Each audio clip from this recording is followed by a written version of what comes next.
and the U.S. Marshals and Homeland Security and the work that you and General Bondi and the President have done is so appreciated by the people of Memphis, Shelby County, West Tennessee, and I am ever so grateful for the work you've done. You know, one of the things as we talk about Memphis and what a vibrant and wonderful historic city it is, it's important to realize Memphis is one of the logistics hubs in our country. You have I-40, which goes East Coast to West Coast. You have the Port of Memphis. You have FedEx. You have all 5 Class A railroads that are there, as well as so many companies that are important to Memphis. And I have found it so interesting that some of my colleagues want to complain about agents being taken out of the DC office and actually put to work in the field because they've been needed in the field. And you can look at the stats from Operation Viper and see the difference that they have made. And we so appreciate that. I do want to drill down just a little bit on the issue of cargo theft, which ties into the logistics hub in Memphis. We've got a lot of companies that go through there. IMC is a big logistics company. People in Memphis know what it takes to keep America moving. But what a lot of people may not realize is that many of these criminal gangs have been focused on cargo theft. This is how they pay for their activities. So in addition to the carjackings and the home robberies and the smash and grabs and some of the human and sex trafficking, they've gotten into cargo theft. And cargo theft in Memphis has increased over 5,000%.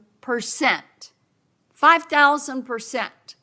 That's what you saw with a Biden administration who wouldn't drill down on this. So having these agents out in the field, having an interagency approach is something that is going to help us with getting our hands around this cargo theft. So talk for just a minute about what your team has done there and the importance of having that interagency approach.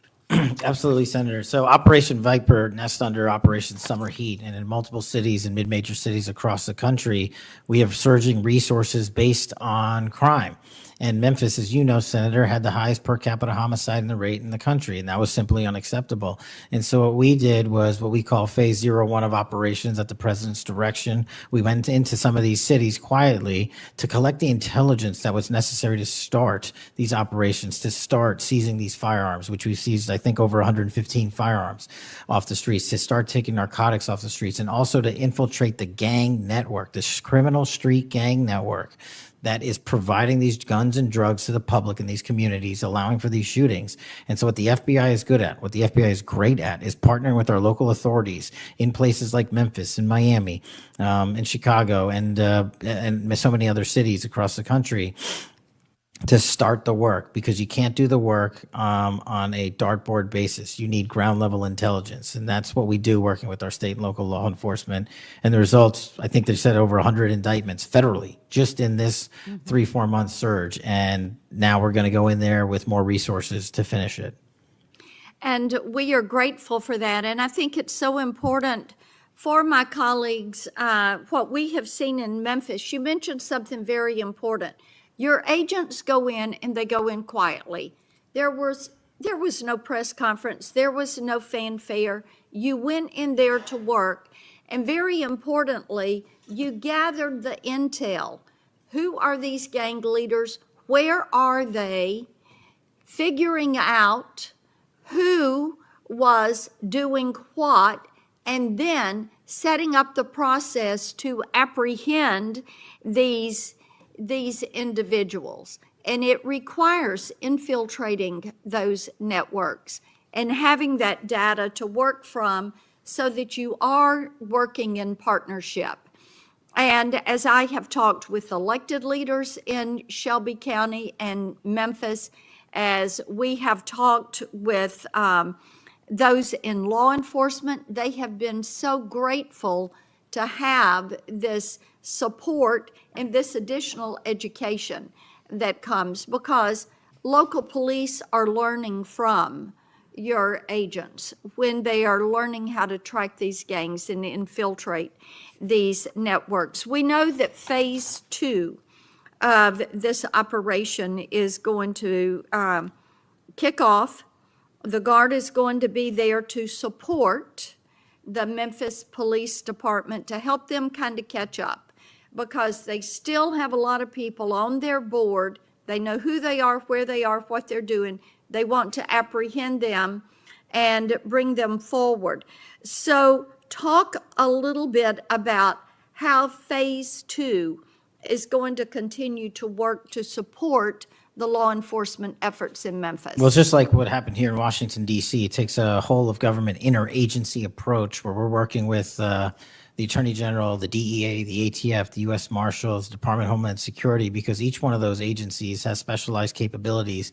And when we surge together to work off of the ground level intelligence was collected, you see what happened in Washington, D.C. here. And that's the next phase of it, because you are able to utilize the National Guard to set up border perimeter operations. So when you go into an area, you have the secure workspace to get in there and stay in there. The key here, Senator, is sustained criminal investigations and sustained prosecutions that clear Memphis, like we did Washington, permanently, and leave behind a blueprint for what local law enforcement can do with our federal partners to sustain that. We don't want to go backwards, and that's critical, but we're in the next step. Sustaining it will be the last one. Well, and we certainly appreciate that. I do want to touch on Operation Restore Justice. And Senator Britt mentioned some of this very briefly, and I know that you and AG Bondi have done a tremendous amount of work in protecting children. I appreciate that. And we passed my Report Act last year, and President Biden signed it, and this does require social media to report to NCMEC so that we can have these perpetrators followed up with and apprehended. That's a good start. We're still trying to get the Kids Online Safety Act passed. That has been a bipartisan effort. We have looked with disdain at what has happened with Discord and Charlie Kirk's alleged killer.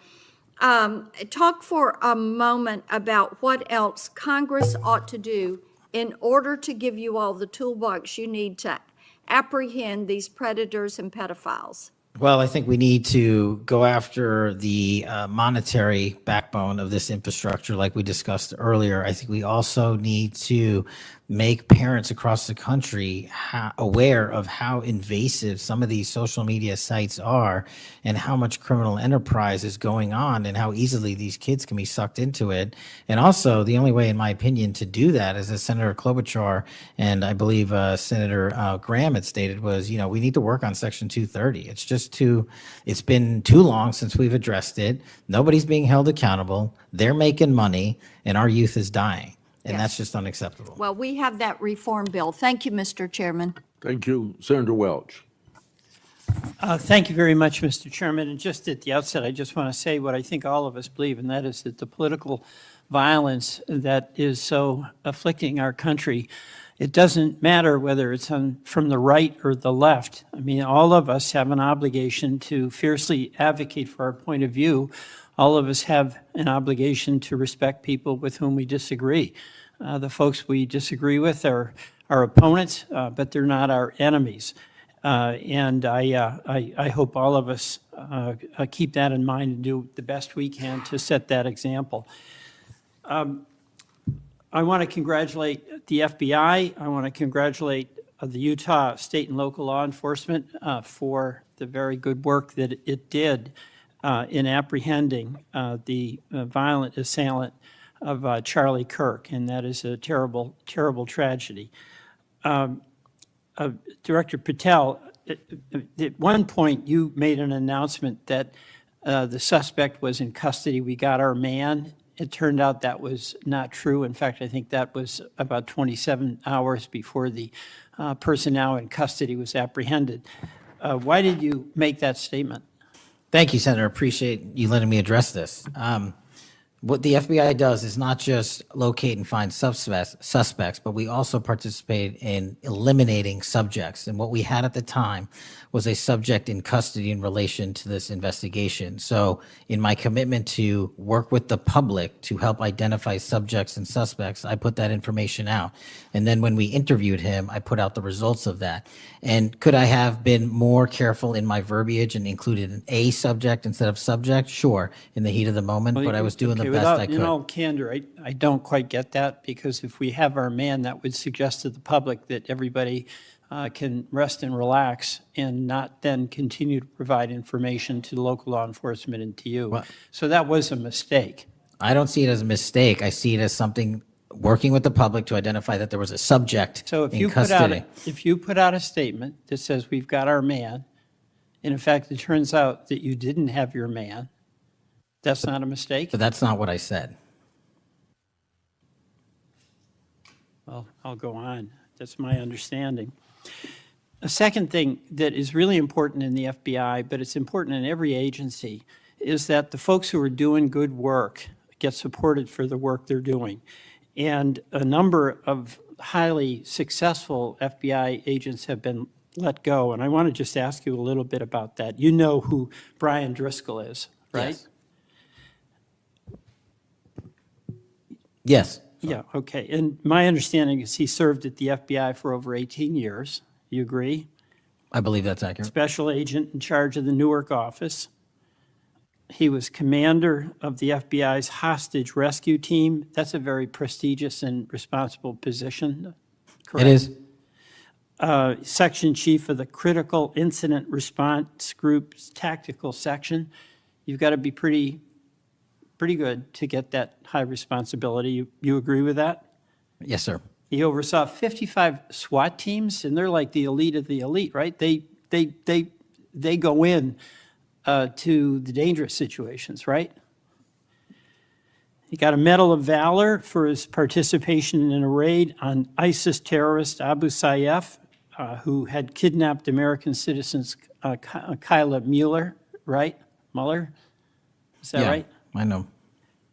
You're in agreement, right? I know Kayla Mueller's family, yes. I know the situation. Okay, and he got Kurt Meyer, somebody who had barricaded himself in a bar after he killed 4 people and wounded 2.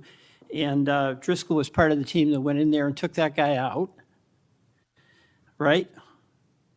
I don't have all the details, but I'll take your word for it, Senator. And he got into trouble when Emil Bove demanded a list of FBI agents who investigated January 6th and was apprehensive that what did happen ultimately would happen, and that is those folks would get fired. I mean, do you agree with me that a boss who stands up for his subordinates when they did the job that was asked of them is a stand-up person and somebody to be admired? Generally speaking, yes, sir. Pardon me? Generally speaking, yes, sir. But Driscoll got fired, right? Again, that matter is under litigation, and the matter you referenced occurred before I was Okay, but director. let's just keep it fairly narrow here. He's fired, right? Yes, he was terminated. And he has to be, there's somebody communicates to him that he's terminated, correct? That's my job. That's your job. So you communicated to him that he was fired. I did. So, I have a hard time with this because that record suggests to me that this person is like worthy of consideration for the Presidential Medal of Freedom, and he got fired. But there's also a record of other information that was available, and now that this matter is pending litigation, we will get that out in due course. But as you can the agree. So you've got, quote, other information that you see as a valid basis to fire somebody who, from what I can tell, had an absolutely outstanding record and who crossed the threshold of getting in trouble because he was standing up for agents serving under him who did work that was assigned to them that happened to be related to the January 6th uprising. Again, you're correlating based on your information, the reasons for his termination, and I'm telling No, you. that's there's- right.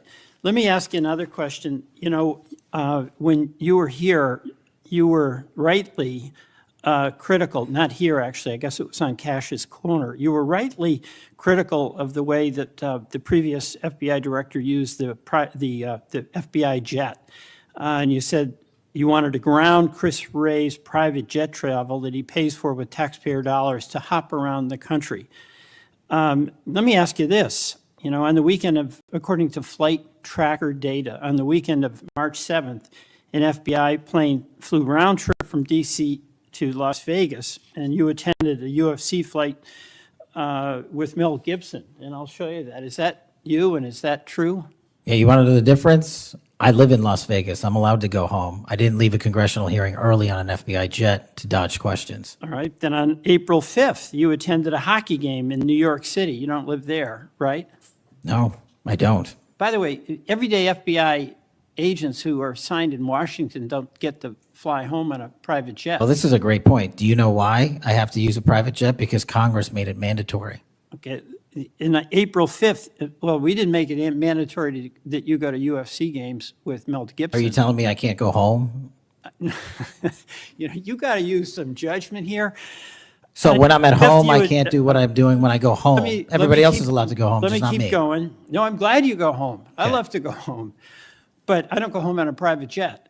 On April 5th, They're not you mandated to do so. You attended a hockey game in New York City with Wayne Gretzky, and Flight Tracker says the FBI jet took you to and from New York City, where you don't live, right?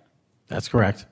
And on April 12th, on the following weekend, you attended a UFC a fight in Miami, also on the FBI jet, right?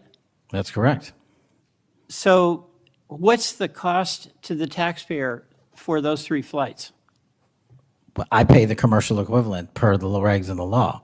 And so just so you know, when you are comparing me I to just asked prior what directors. I asked what the cost was, and you don't know, I take it. Yeah, and what I've done with the use of the private jet is use Andrews Air Force Base versus Okay. Reagan National as what the other directors have done Bottom line to here. save the taxpayer Bottom dollars. line here, you flew home to Las Vegas. There's nobody else in the FBI who gets paid. They have to pay their own way if they want to go home, right? I mean, right? Well, that's not accurate. Depending on where you're stationed, the FBI covers the bill to get home.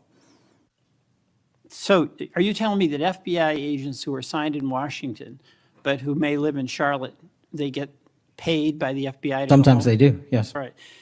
Another thing I want to say is this. You know, our local law enforcement has been stiffed. About $500 million in cop grants have been taken out of the budget. Those really help us in Burlington. They help us in Rutland. They really are important. And why in the world would we be cutting those cop grants when we need that local law enforcement, in part to partner with you? Well, I Do think you you're speaking. support that? I think you're speaking to the Department of Justice grants, which I don't adjudicate, but also Vermont, just like every other state, has received a plus-up of FBI personnel. Well, I'll tell you, that's not what we're seeing. The other thing, my understanding is that there's a requisition or an effort to get another plane for the FBI that would cost about $72 million.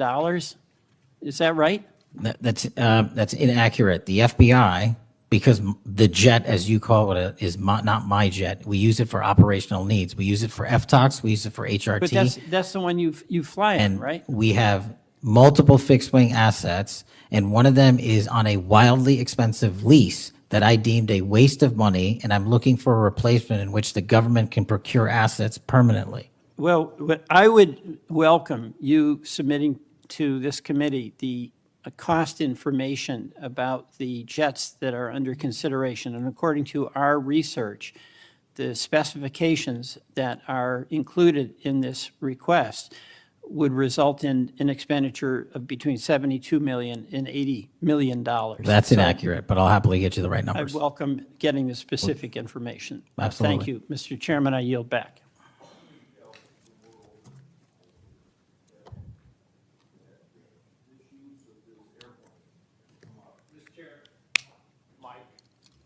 It's on, but I can get closer. Comey became FBI director 2013, and then something like when I became ranking member in the middle of a Congress, or I was ranking member, Comey needed an excuse to come to Des Moines, Iowa, or someplace in Iowa for a family reunion. He wanted to meet with me in Waterloo, Iowa. I think nothing more than an excuse to say he did something official on that trip. Now, I can't accuse him of that because I don't know, but I can't recall that we discussed anything very serious that had to be meet him in Waterloo or Cedar Rapids at the airport before he went to the reunion. And then 2 or 3 years ago, Ray was sitting where you were, and we had 2 Republicans wanted to have second round of questioning, and it would have taken about 10 minutes, and he refused to because he got on this airplane that you're talking about going to the Adirondacks. And So I find it interesting that my Democratic colleagues seem to bring up about your use of the Justice Department planes, yet my Democratic colleagues didn't seem too interested about my oversight of Ray's use of the plane. I didn't hear a peep. So my Democratic colleagues need to be consistent. Can I just add, Mr. Chairman, that when you compare the flight logs and the percentage of work travel to personal travel for the prior 2 FBI directors, over a third of their travel was personal on those same jets that I'm being accused of improperly utilizing. My mark is far less than that. Also, both of those directors use Reagan National Airport, which has landing fees of $5,000 to $10,000 because they didn't want to drive 25 minutes to Andrews. We take off and land in Andrews every single time because it's cheaper, and we do so because it saves the taxpayer dollars. Those are the things we are doing to make sure that we are good stewards of taxpayer dollars. And also, any new acquisition of an airline or a fixed wing asset for the FBI will specifically meet the needs of the demands of the foreign FTOC operations and hostage rescue operations in our critical infrastructure programs. Senator Moody, Thank you, Chairman. Appreciate it. you're very patient. I am very patient. You're very patient. I'm new here to the Senate, and I watch what you have to go through as chairman, and we thank you. A lot of what we're talking about today, and you've been questioned about, was uncovered because of our chairman and his service to this committee, and I want to thank him because he's uncovered a lot, especially during the last administration, where many of our federal agencies went far off their mission. And I believe we wouldn't have as much information as we do if it wasn't for our esteemed chairman. So I wanted to publicly thank him. And being the newest member of Judiciary, I am so grateful to be here because sometimes I'm wondering if some of my colleagues on the other side of the aisle don't know what they're talking about, or if they're ill-intentioned and purposefully trying to gaslight not just the American public, but other people in law enforcement and agencies that you're working with. So as a former attorney general, as a former federal prosecutor, as a former judge, as the wife of a law enforcement officer, both federal and state over the course of his career, I would like to clarify a few things and give you the opportunity to highlight some of the things that the FBI is doing. And 2 of the things I heard thrown out there, and by the way, it was when some of my colleagues would breeze in just in time to rail on you and spout out misinformation and narratives that have no grounding in reality to criminal justice, and then breezed right out as soon as they were done. And I think that it does the American public more good when the oversight function of Congress allows for you to comment in a way that makes sense and is grounded in reality. So let's first talk about the reason why we are having to reassign, not just in the FBI, but in other agencies, criminal justice agencies, federal agents to accomplish different things, as has been done historically throughout our country. When we get into office, we have to examine and triage the threats facing this nation, threats facing Americans, and then allocate resources accordingly. I guess you are to be judged negatively because you are trying to reallocate the resources of the FBI to fix what the Democratic administration prior to this under Biden broke. So let's talk about the reassignment of federal agents and why that has been necessary. Would you say that the majority of assignments has been made because we are facing unprecedented levels of violence, both because of the unvetted surge of anywhere from 11 million to 20 million people across our border in the last 4 years, and because of the woke, weak, insane policies that have been pushed into states and cities around this nation by the left? Absolutely. And so I hear you being grilled because you have rightfully pushed resources where they needed to go to protect the American public. And I have heard you questioned that you are in some way, and I'm going to use their words, which I don't believe is grounded in reality, that you are going to lean on local and state agents to do the job of the FBI. Might it be recharacterized more accurately in that you are partnering with local and state agencies in these areas, especially where these policies that the Democrats support wholeheartedly, in fact, they frustrate our efforts to try and beef up our laws with good criminal justice policies at every turn, and then come in here and get on you for, by the way, you've been here 7 months, so I know that in the 7 months, you didn't break it, they broke it over the last 4 years. But it isn't more accurate to say that you are using the federal government and its agencies, or its agents and its resources to supplement and amplify law enforcement efforts in these areas, cities and states, where the Democrat policies broke them. It's been an integral part of my tenure to use local and state partnerships. I say it everywhere I go. We cannot do the work without partnering with state and local authorities in every single state and every single county in this country. And why we pushed out to the field is simple mathematics. While the FBI had a bloated bureaucracy in Washington, D.C., nearly 1/3 of the FBI's workforce lived and worked in the national capital region. 1/3 of the crime doesn't happen here. So I made the simple decision to move them out where the crime was happening in the field, to move out field agents, to move out intel analysts, to move out program managers. And by the way, that's what they all want to do, go out in the field and do the work. And no one's going to be punished for going out in the field and doing the work, and no one's going to be punished for wanting to stay at headquarters and help. But we needed a reallocation of assets, and that's what we did. And from your experience, both before and now in office, have you found that many of these nonprofits have done work to undermine the stability and security of cities? Those matters are very much ongoing, and hopefully we can report the results soon. And I don't mean just those that may have aided and abetted or supported criminal acts. Those absolutely should be investigated and pursued to the fullest extent of the law.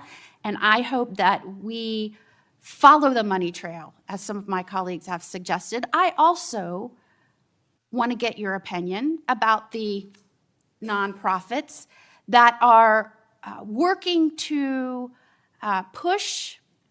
get elected and then push criminal justice policies that have made our cities and states less safe. Specifically, I'm going to push out all of the things that they espouse make the cities stronger. No cash bail. Try not to charge crimes. Don't call people offenders or felons or rapists or drug traffickers.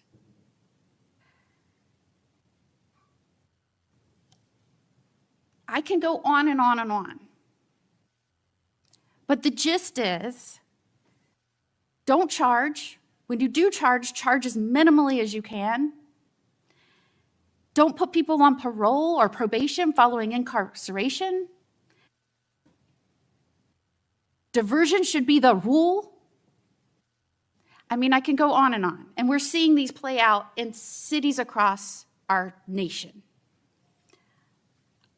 I am one who believes it is always important to look at how we can do things better in our criminal justice system.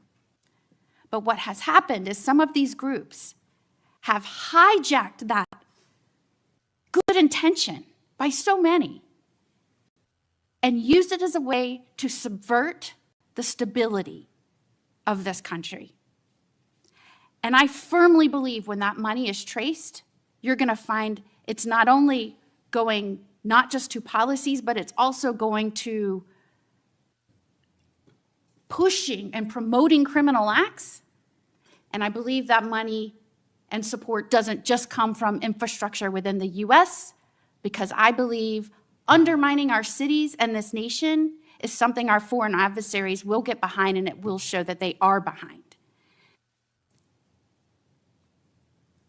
Is the FBI trying in its reallocation of resources to make up and help in these areas where local law enforcement is trying its best, but it's fighting an uphill battle against mayors and city council and indeed governors that promote and support and pass laws and policies that follow these weak, insane policies? We go into every community where the crime rates are high, and if you look across the board, the crime rates are coming down across the country because the FBI is going in there and doing good police work, and we're not going to be dictated to by mayors or governors. We have federal law enforcement capabilities and responsibilities to our citizenry, and we're executing those on every single day, including rural communities and tribal lands. And you are, correct me if I'm wrong, welcomed and supported and enthusiastically praised by the cops that are there because they want those communities safer. Well, I think the police speak for themselves, and we'll let them do that at their own leisure. And one of the other gaslightings that I heard was that and we're trying to help them because they're having vacancy rates and they can't retain police, and you're causing that. Is it in fact that police across this country, because they've been defunded, they're not supported, they have groups that are continuously combating when they're trying to make the community safer? I know this because when I was the Attorney General, they all wanted to come to Florida, and I welcomed them with open arms. In fact, we're increasing our ranks in Florida, sometimes to the detriment of other cities and states because they can't keep them. They tried to make it sound like it was your fault that we had vacancies in these police ranks around the nation, when in fact, aren't you trying to help bolster their ranks and help them because they have mayors and prosecutors and city councils and governors that won't help them? That's exactly what we did. We did it in D.C., we're doing it in Memphis, we're going to Chicago, Miami, St. Louis, so many other cities across the country.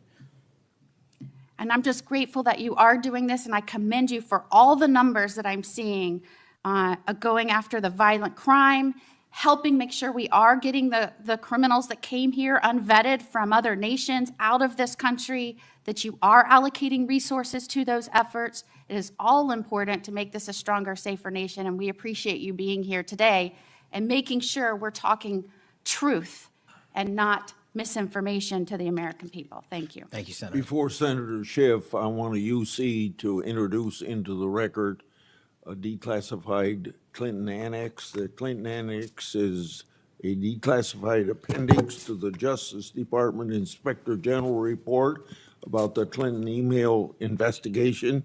The annex shows that the FBI had evidence necessary to conduct, quote, thorough and complete investigation, end of quote. But the Comey FBI failed to review the evidence at the time. After nearly a decade in the shadows, this information has now come to light thanks to Dr. Patel, or Director Patel. Senator Schiff. Thank you, Mr. Chairman. Mr. Patel, during your confirmation hearing, you made several important commitments. For instance, you told Senator Coons there will be no politicization at the FBI. There'll be no retributive actions taken by any FBI should I be confirmed as FBI director. So let me ask you very specifically, did you ever take any action to terminate or discipline an FBI agent or employee in whole or in part as retribution for being part of an investigation of Donald Trump or January 6th. No. You also committed, you assured Senator Blumenthal, all FBI employees will be protected against political retribution. So you're testifying today that you played no role in the firing of even a single FBI agent for political retribution. None for political retribution. And if any FBI agent said you did, they would be lying. Is that your testimony? I'm only speaking to my actions. Everybody is allowed to make their allegations. Oh, I no, have these are not- allegations against you. And So, I'm- Mr. Patel, if FBI, senior FBI agents or employees said that you were firing them for political retribution reasons because of the cases they were assigned, you're saying they would be lying. Is that your Anyone that was testimony? terminated at the FBI was done so for failing to meet the standards, uphold their constitutional oath, and effectuate the mission. Well, by meet the standards, are you talking about meet the standards of protecting the president under any circumstance? No.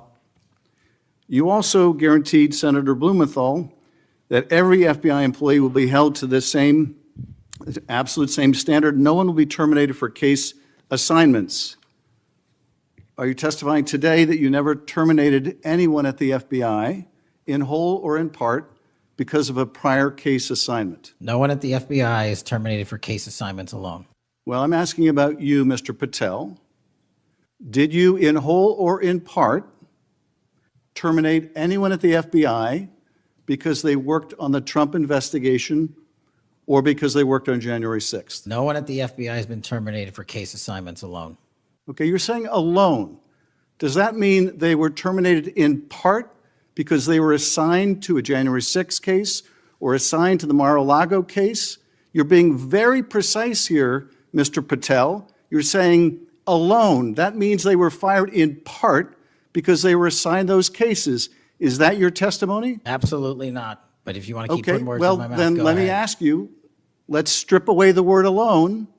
Did you terminate or participate in any discipline of any FBI employee in whole or in part because of their work on an investigation of Donald Trump or January 6th? Yes or no? Any terminations at the FBI by employees. I'm since asking you a I'm- very specific And I'm question. going to answer the question, but you don't like the answer because it's the No, truth I and it guts want your an answer to my narrative. question. I don't want an answer to someone else's question.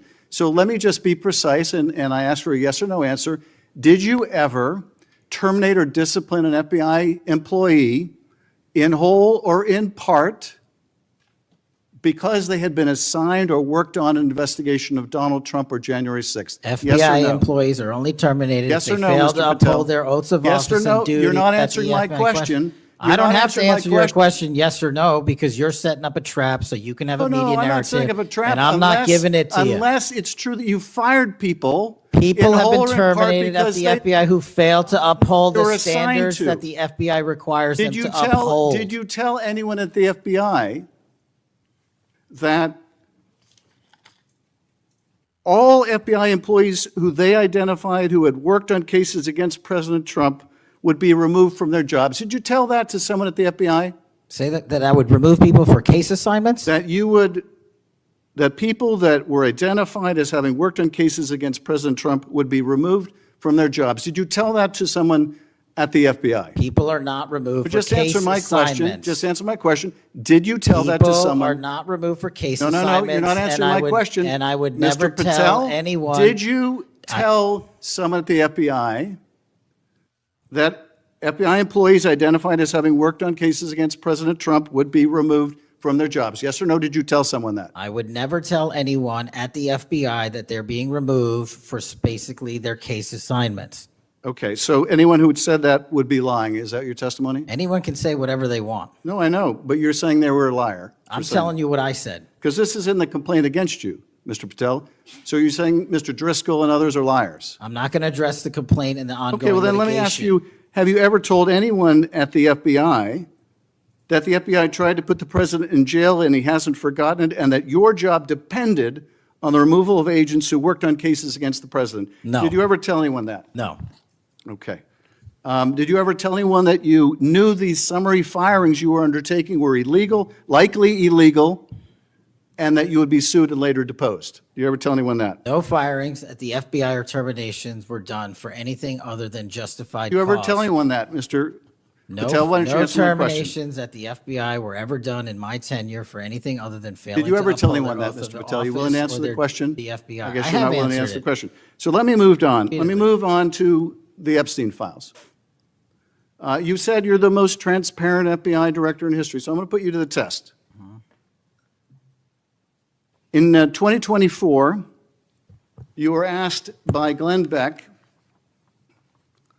about Epstein's Black Book. And you said, he asked, who has Jeffrey Epstein's Black Book? And you said, Black Book FBI. And he said, but who? That is, I mean theirs. And you said, oh, that's under the direct control of the director of the FBI. That's what you said. Was that true, Mr. Patel? I'll rely on you quoting it accurately. I did that a Was couple it years true ago. what you represented to Mr. Beck and the president's supporters out there, or were you lying? No, Was it true that the Black Book, Epstein's Black Book, was in the possession of the FBI director? The Black Book was in the possession of the FBI. Okay, so now that you're the FBI director, you have possession of the Black Book, right? That index has been released. So you have Jeffrey Epstein's Black Book? What is known as Jeffrey Epstein's Black Book has been released Okay, by us. And you released it. And let me follow up on Senator Kennedy's question, because he asked you, and I'll be very precise here.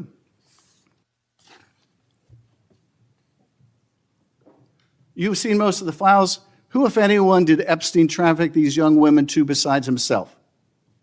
And you said, himself, there's no credible information, none. If there were, I would bring the case yesterday that he trafficked to other individuals. And Kennedy, the information we have, again, is limited. And Senator Kennedy said, the answer is no one. And you said, for the information we have. So is it your testimony today that in all the Epstein files, that Jeffrey Epstein trafficked no one to anyone but himself? Is that your testimony, Mr. I never Patel? said Jeffrey Epstein didn't traffic anyone else. Did he traffic any young woman to someone other than himself? That was Mr. Kennedy's question, And I Senator Kennedy's said question. the information that 3 administrations have had access to I'm have asking made you- determinations that there are no investigative leads that were credible to prosecute and investigate any others. I'm Well, specifically I'm asking stating you whether we it's were your working on. testimony today. You just read that it, and I said it I- 10 minutes ago, so let the record reflect my testimony. I just want to make sure there's no misunderstanding, because there are victims like Virginia Guifer who have testified otherwise, who have said otherwise, and you're telling the American people today that the Epstein list is a single name and it's Jeffrey Epstein. That's what we're to believe? That's not what I'm saying. That's what you're saying, and Well, you can say whatever you Let me want. ask you this. When Todd Blanche went to interview Ghislaine Maxwell, she said, but did I think these guys were coming for that? I really don't. If you met Epstein, there's no way that this cast of characters, of which it's extraordinary, and some are in your cabinet, who you value as your co-workers, and you know would be with him if he was a creep or because they wanted sexual favors. A man wants sexual favors, he will find that. They didn't have to come to Epstein for that. And the next question Todd Blanche, the president's former criminal defense lawyer, asked is not who in the cabinet, who are you referring to? His question is, so when's the last time you think you were with Mr. Epstein when he got a massage? So let me ask you, who are those cabinet members that Ghislaine Maxwell was referring to that, that were part of this cast of characters associated with Mr. Epstein? Who are they? The Deputy Attorney General took the aggressive step that no one else did and interviewed Miss Maxwell for No, I'm 2 asking you, days, who are and the we ca- released who are the the cabinet entirety members? of that Who are the cabinet transcript. members? I do not have that transcript in front of me. You're picking it piecemeal. The American public can read the entirety of Let me ask you that. one last question, because you clearly won't tell us the cabinet members associated with Mr. Epstein. Let me ask you one last question. And that is, right after she gives this testimony in front of an FBI agent, among others, she's transferred to a minimum security prison not suitable for a sex offender like herself.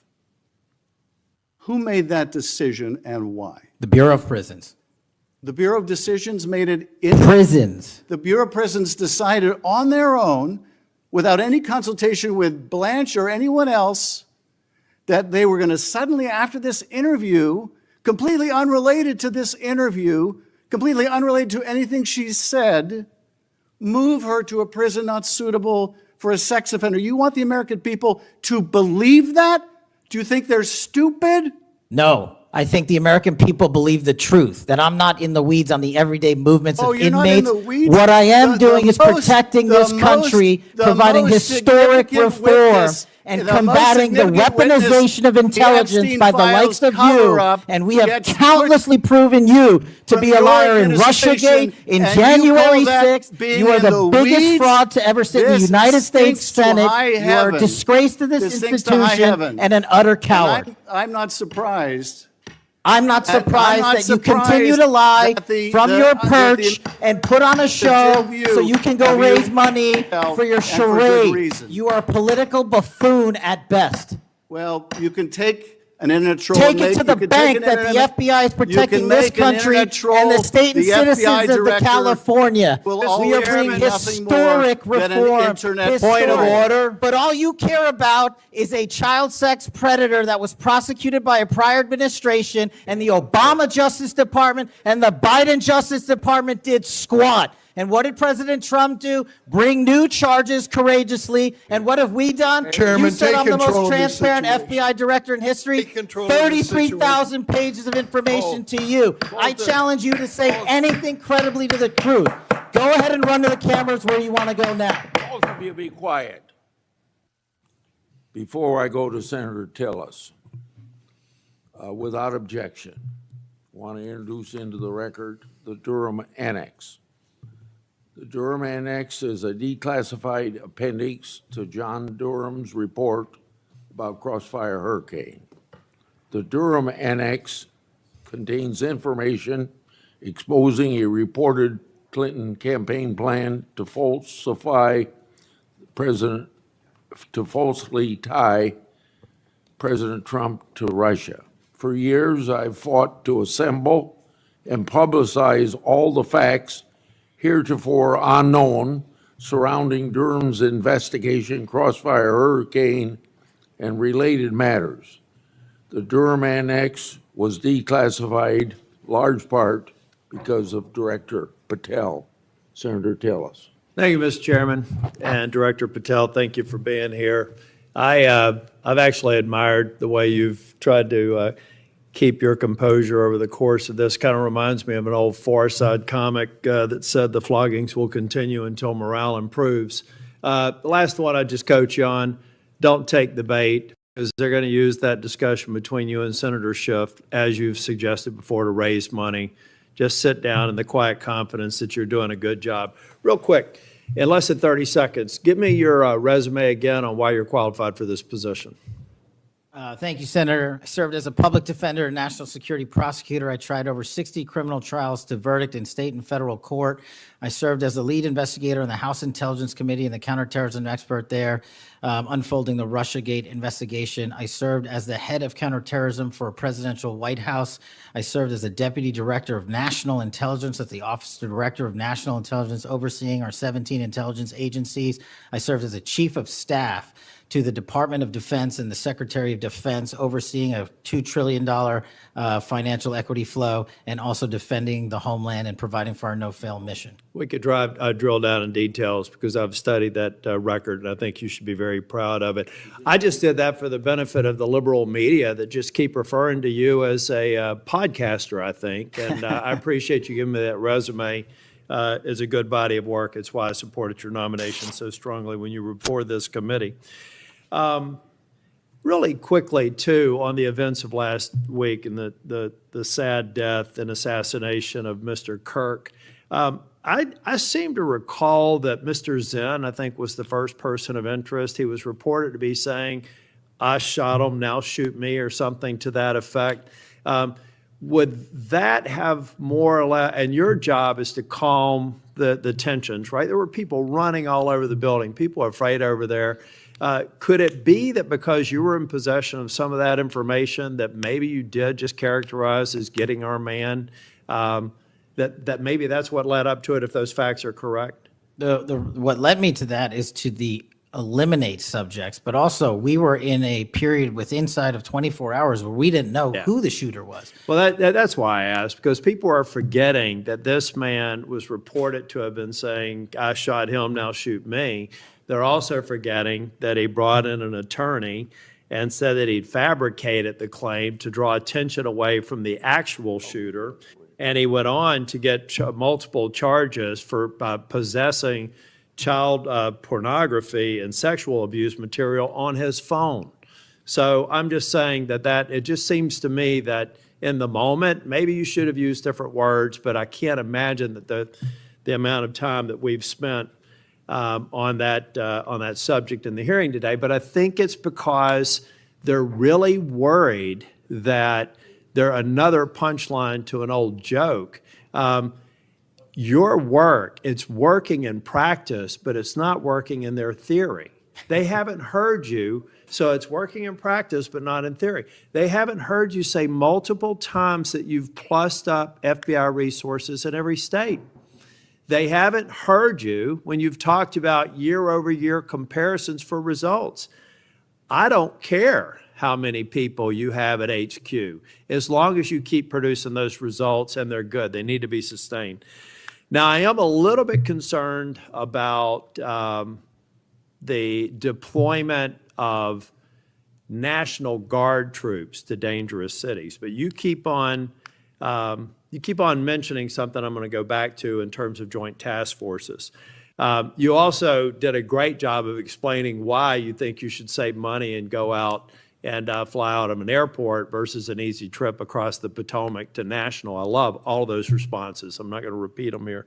But I'm worried that if we move in too quickly, let's say to Memphis, I should back up and say I was Speaker of the House in North Carolina. And I would consider it a personal failure on the part of state leadership if they have to call in federal resources to do their job beyond what they do every day. And that's promoting joint task forces. I've seen ATF, DEA, FBI. I've been in the briefing rooms at 3 o'clock in the morning about to go and do a 55 no-knock warrants on bad people. You all do that every day, and thank God that you are. It looks like we should plus it up in a few cities. I'd rather use the money to deploy National Guard to just continue to leverage what you're already doing well.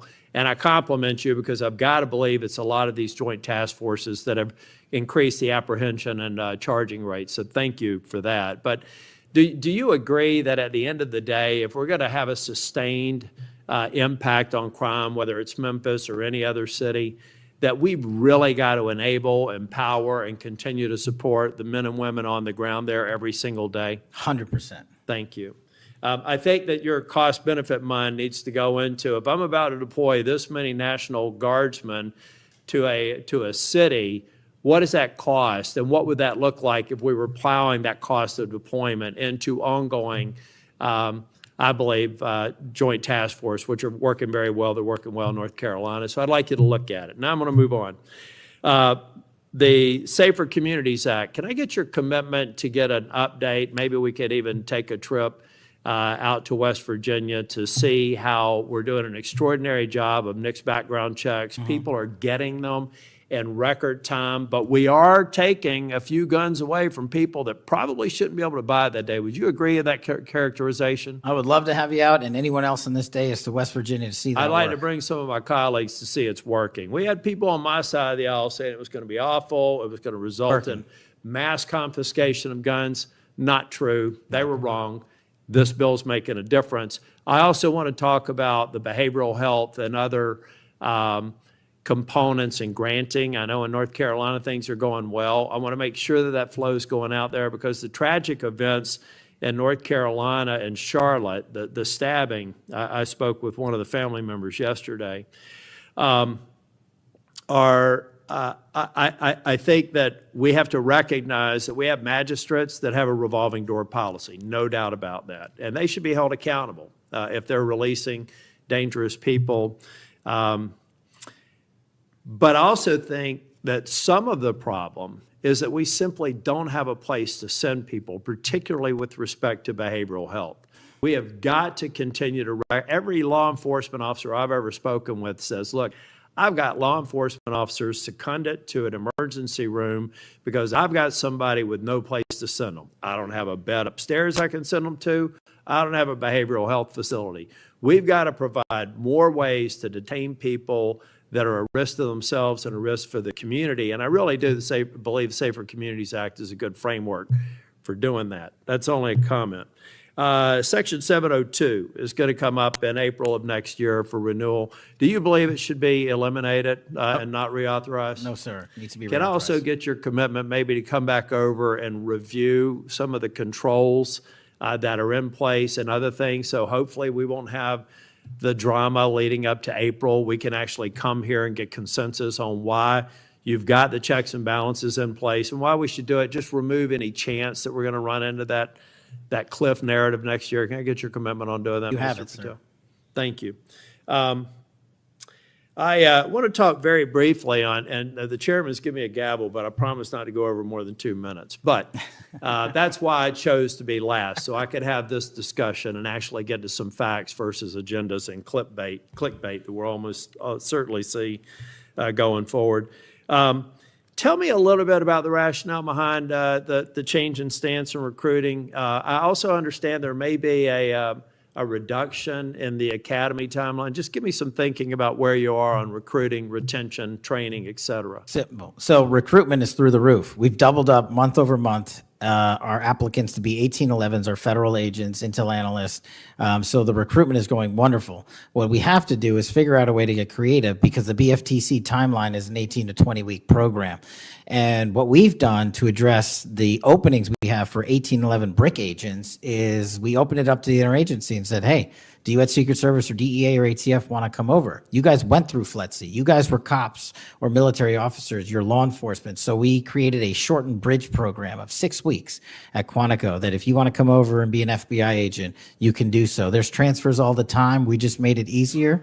And we're also recruiting police officers who might not have a college degree. But in my opinion, that does not disqualify them from serving our community. So we're welcoming them. It's a rigorous application process. It's just one item. But we are changing the timelines based on the needs of the country, but not jeopardizing quality. I'm glad you mentioned that. I heard someone almost a throwaway line that you were hiring people without a college degree. Most of them have had basic law enforcement training, all the kinds of certifications. You're talking to somebody who didn't achieve my 4-year degree until I was 37. I'd like to think that I brought some things to the table, and I think that those people, the mere comment, I think is inappropriate for somebody considering this to think that they're a lesser person because they don't have a piece of paper. I wanted to get back to the last thing that I will talk about. I'll follow up with some questions for the record. Thank you, incidentally, for consistently being responsive to any inquiries I've made to you. But on the Kirk shooting, I do believe that that Senator Schmitt's numbers are right. There seems to be a disproportionate number of voices on the left that are celebrating the assassination of a CEO or celebrating the assassination of someone in Mr. Kirk's case that I disagreed with probably about half of his positions. But I felt like it was a good voice in engaging young people, and that's a start, as long as we can do it civilly. And then I also just went back online because I've hammered on this committee multiple times. I just went online and I found in Pinterest that even today you could order a T-shirt that says ACAB 13.12, which translates to all cops are bastards. Or if you don't like that shirt, you can go get an F the Cop shirt at the same website on a location on Pinterest. There is clearly a problem with some of the voices of the left, and I'm not necessarily saying any members of Congress, that need to tamp it down. Having said that, within 24 hours of Mr. Kirk's shooting, we had the guy that does the podcast for the War Room and another guy who's denied the Sandy Hook shootings say we're at war. Now, how on earth, and I do believe it's a smaller number, but it's a number that has an influence. How on earth are we de-escalating the situation with the tensions as high as they were last week, with going out and saying, we're at war? I'm not asking you to respond to this question. I'm just saying that there are people out here on our side of the aisle that still need to look in the mirror. Even if you agree that it's a lower number, bad is bad no matter how many numbers they are.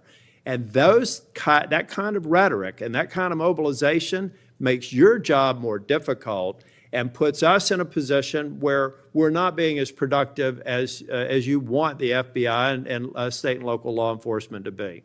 I'm finished. I just want to thank you for your service. I want to thank you for your concise answers. And I am thoroughly impressed with the fact that you have sat in that chair for over 4 hours without a break. So with that, we're, on behalf of the chair, want to thank you for being here today.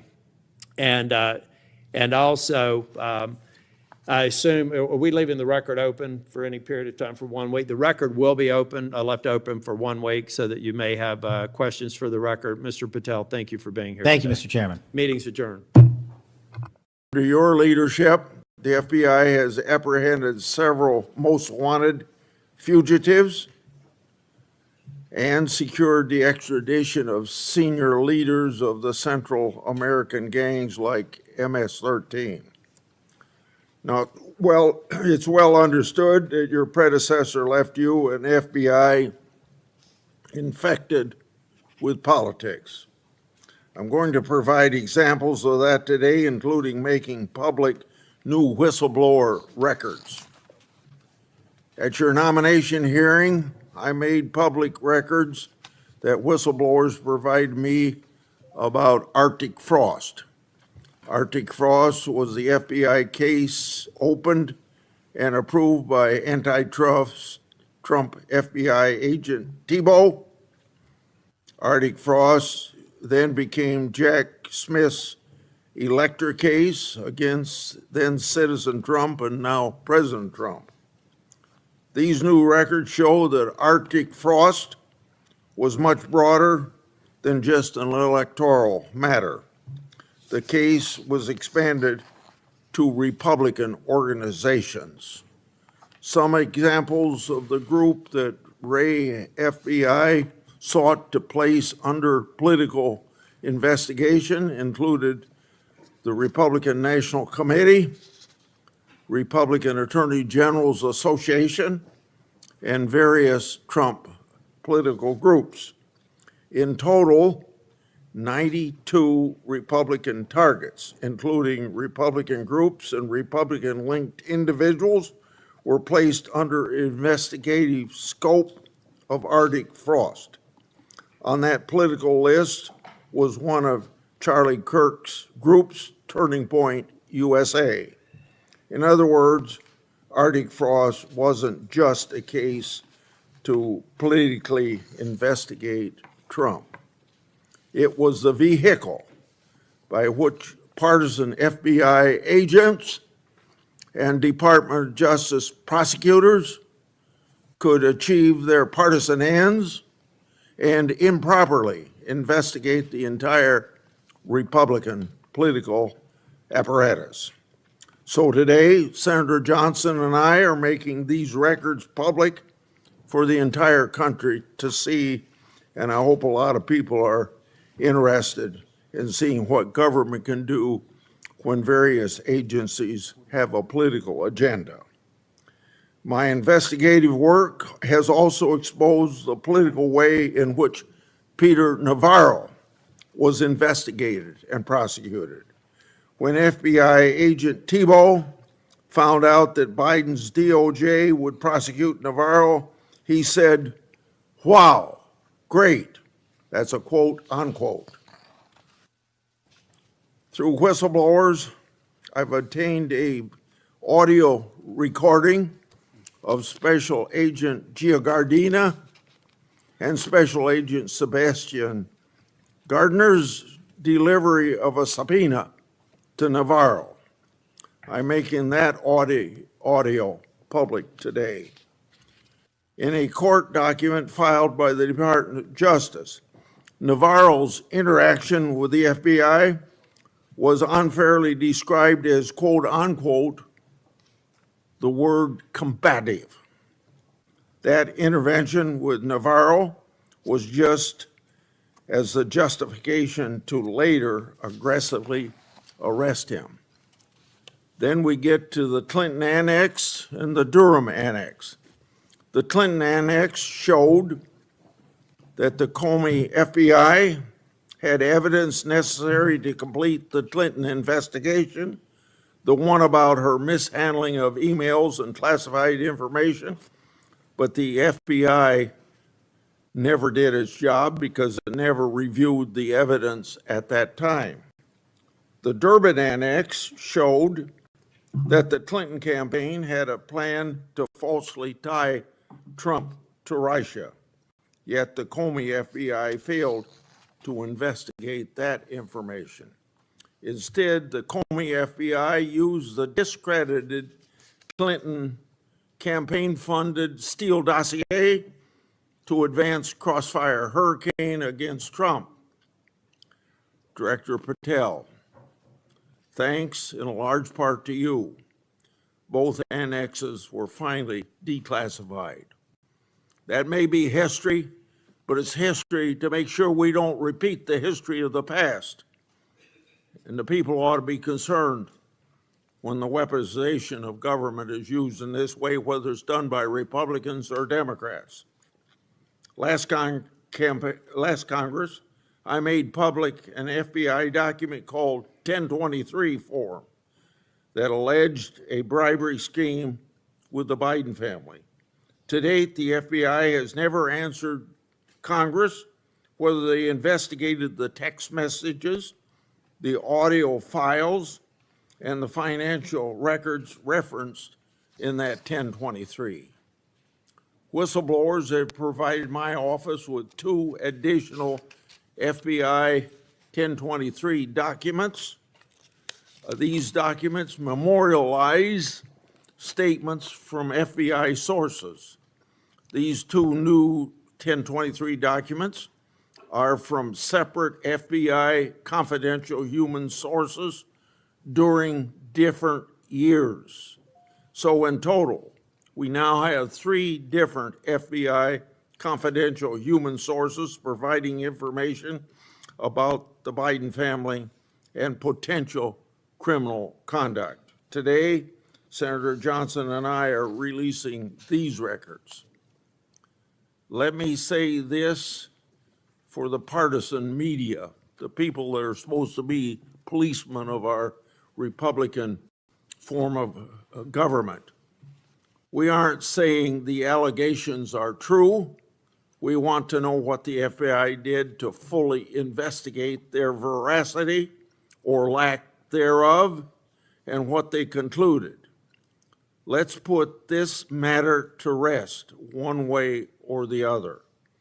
Starting with my chairmanship, I've given one example after another of disgraceful partisan weaponization by federal law enforcement.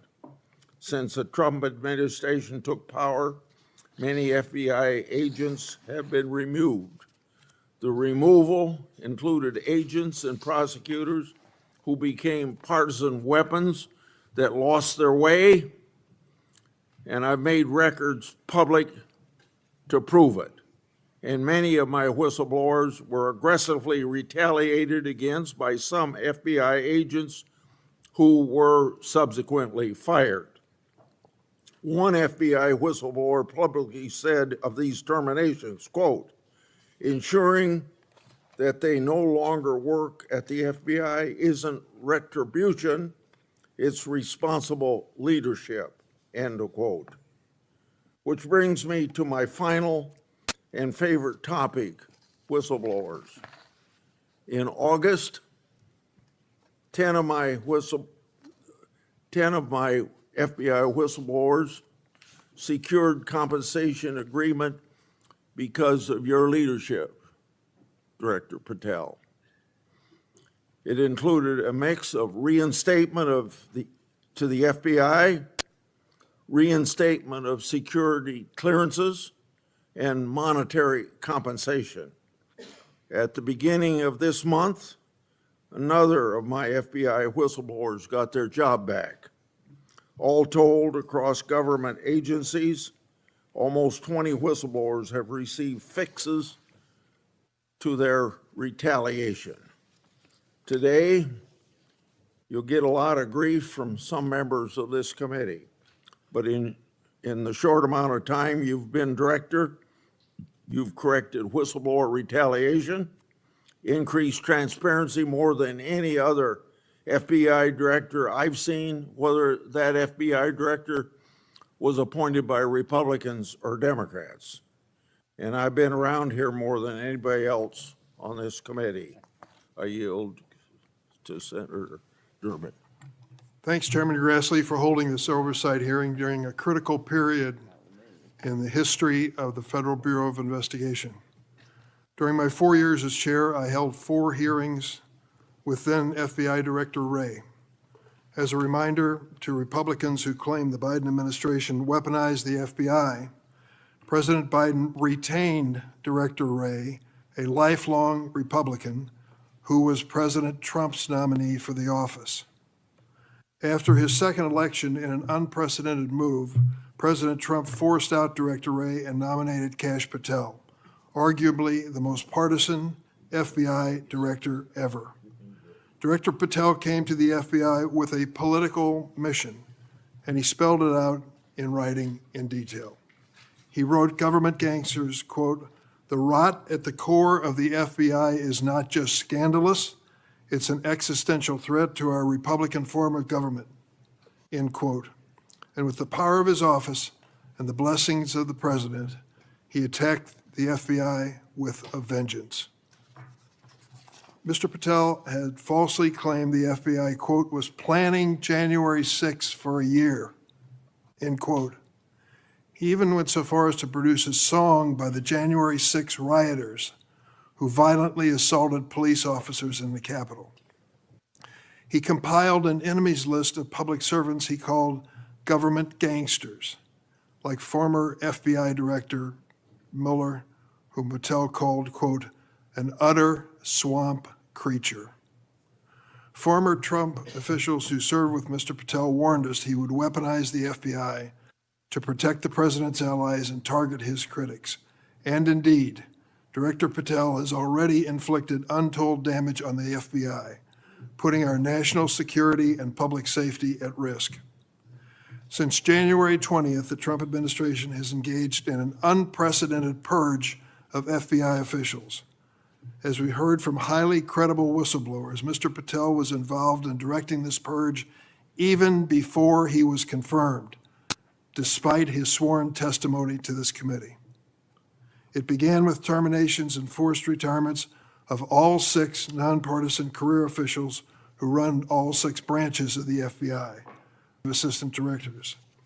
Since then, at least 18 of the 53 special agents in charge of FBI field offices have been removed, along with many other senior officials. Individual agents have been targeted for termination simply due to the work that they were assigned, such as January 6th investigation. In fact, according to former acting FBI Director Brian Driscoll, in a lawsuit filed last week, Director Patel made this very plain, telling Driscoll personally, quote, that his own job depended on the removal of agents who worked on the cases against the president, end quote. And even though he knew, quote, the nature of summary findings were likely illegal. At the same time, Director Patel has installed MAGA loyalists as political appointees in key career positions, including conspiracy theorist Dan Bongino as FBI Deputy Director, the first time in the history of the FBI that this position has not been held by a career FBI agent. Director Patel has also reportedly initiated loyalty test, requiring dozens of officials to sit for polygraph exams and answer inappropriate questions about whether they've made negative comments about him personally. Of course, as is often the case in the Trump administration, the rules apply to thee, but not to me. As we understand it from highly credible sources, key members of Director Patel's senior executive team and others on the 7th floor had disqualifying alerts on their initial polygraph exams. Well, how did they survive? They survived because of a personal waiver by either the director or the attorney general to remain employed by the Bureau. Understand the context here. Political operatives in key positions, given the routine FBI polygraph exam, failed and had to receive waivers to continue their positions. They were lucky to keep their political appointments. They were. But the 5,000 career civil servants the director has so far forced out of the Bureau's ranks were not offered that same courtesy. 5,000. This mass exodus has created a disastrous brain drain, particularly in the fields of cybersecurity, counterterrorism, and counterintelligence. For example, my office has received information indicating that cuts to the Bureau's cyber division will cut personnel by half, despite the ever-increasing threats posed by adverse foreign actors. The brain drain is exacerbated by Director Patel's misuse of remaining FBI personnel and resources to focus on other priorities of this administration. According to reports, the 25 largest FBI field offices have been ordered to divert 45% of their agents from their primary missions to work on the mass deportation of immigrants. Just as concerning is Director Patel's plan to hire fewer qualified agents by removing the college degree requirement and reducing new agent training at Quantico from 18 weeks to just 8. So we have a brain drain and a significant watering down of training. Quite a record, Mr. Patel. As recently fired special agents and others have warned, fast-tracking inexperienced and improperly trained people into critical national security jeopardizes the Bureau's ability to effectively protect America. Director Patel himself had no training or life experience for this position. The result of that incompetence is staggering.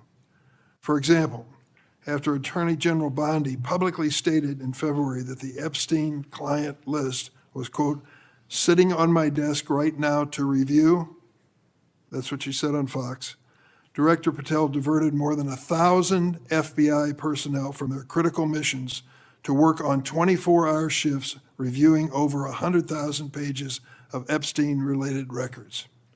These personnel were instructed to flag any records in which President Trump was named. But that review ended in an unsigned memorandum from DOJ and FBI stating simply, there is no incriminating client list, close quote.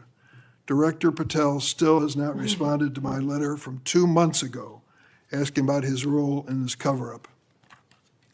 On the day of the horrific shooting of Charlie Kirk at Utah Valley University, Director Patel again sparked mass confusion by incorrectly claiming on social media that the shooter was in custody, which he then had to walk back with another social media post. Mr. Patel was so anxious to take credit for finding Mr. Kirk's assassin that he violated one of the basics of effective law enforcement.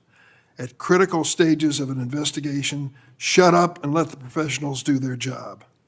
Notably, Director Patel recently forced out Special Agent in charge of Salt Lake City, Mayim Saeed, a counterterrorism expert with 20 years' experience, who would have led this high-profile investigation.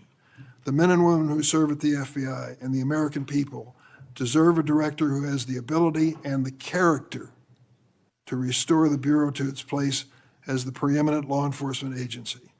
I want to close on a personal note. I came of age in the 1960s. We experienced a number of horrific assassinations, including President John Kennedy, Senator Robert Kennedy, and Dr. Martin Luther King. We are going through a similar period of division and political violence. All of us in public life, on both sides of the aisle, have a responsibility to bring down the temperature and to work to unite the American people. Let's be clear, Republicans are not Nazis and Democrats are not evil, as Mr. Patel has claimed. Democrats are not responsible for the murder of Charlie Kirk, and Republicans were not responsible for the murder of Melissa Hordman. Our political opponents are not our enemies.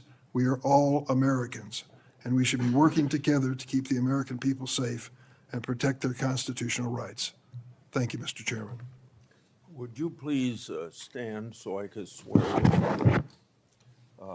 Do you affirm that the testimony you're about to give before this committee will be the truth, the whole truth, and nothing but the truth? So help you God.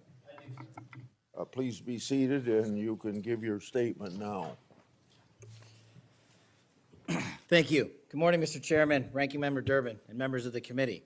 It's an honor to be here with you today as the 9th Director of the FBI. I want to provide by providing a briefing into the tragic assassination of Charlie Kirk. It's important that this FBI is transparent as possible without jeopardizing investigations. Charlie Kirk was shot at 12:23 p.m. on September 10th. I think this timeline is critically important. Less than a day later, the FBI, at my direction, released the first set of images of the suspect that we captured based on our analysis on the ground.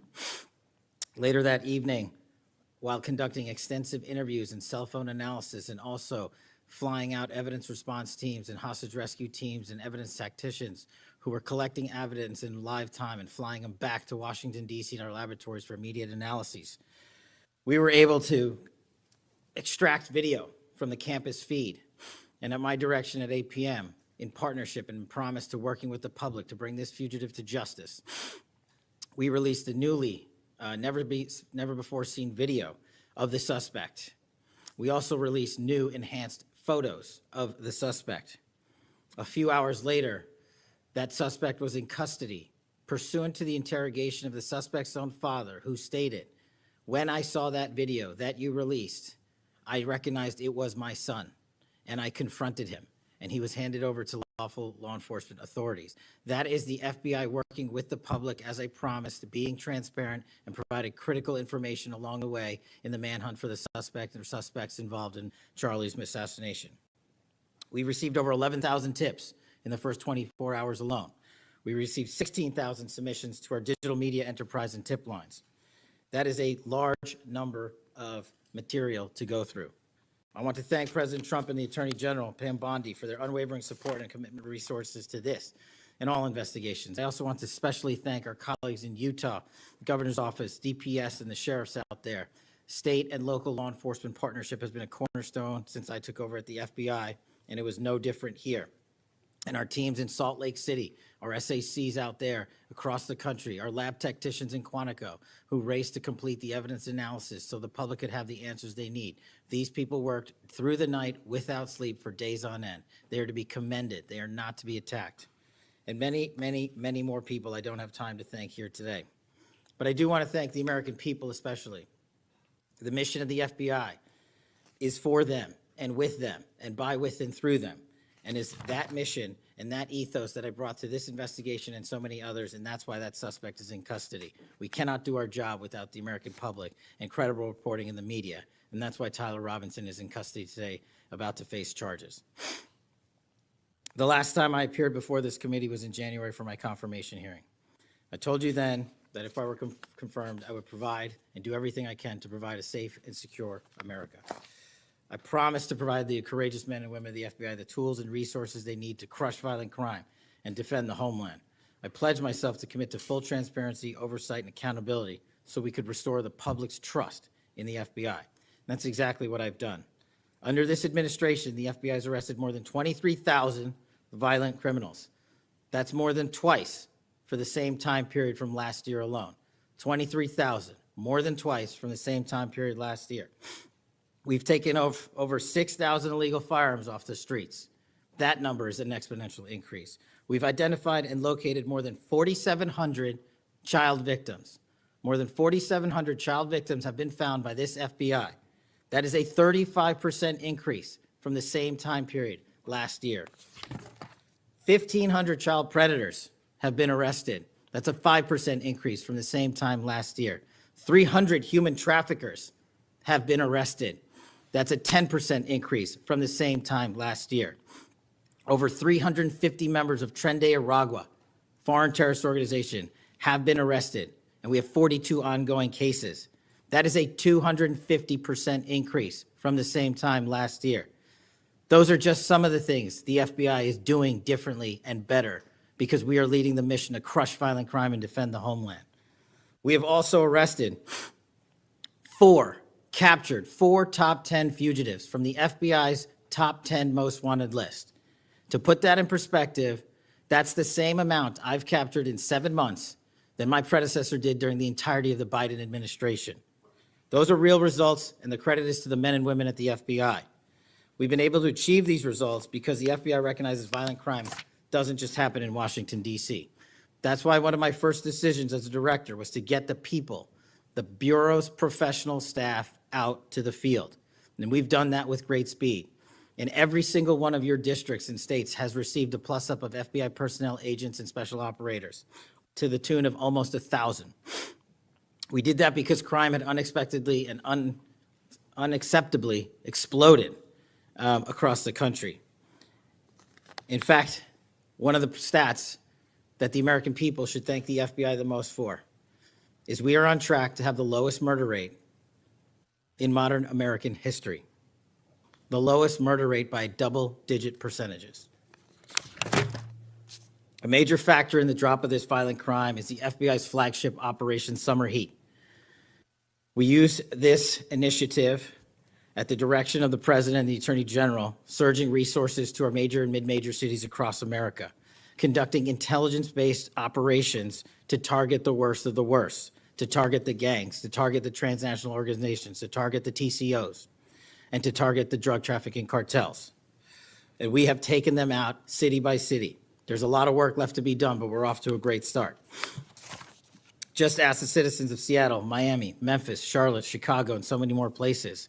Specifically in New Orleans and Nashville alone, there has been an increase in the number of violent crime arrests by an average of 250% for each of those cities. And there has been a drastic reduction in crime across the board in mid-major cities across this country, thanks to the men and women of the FBI. How are we doing that? We are attacking the drug epidemic. We've seized nearly 1,000 kilograms of meth and cocaine off the streets of America. We've taken over 1,600 kilograms of fentanyl off the streets. Maybe one of the greatest achievements we have this year, 1,600 kilograms of fentanyl. That's a 25% increase from the same time last year. To put things in perspective, that's enough fentanyl to kill a third of the American populace, 115 million Americans.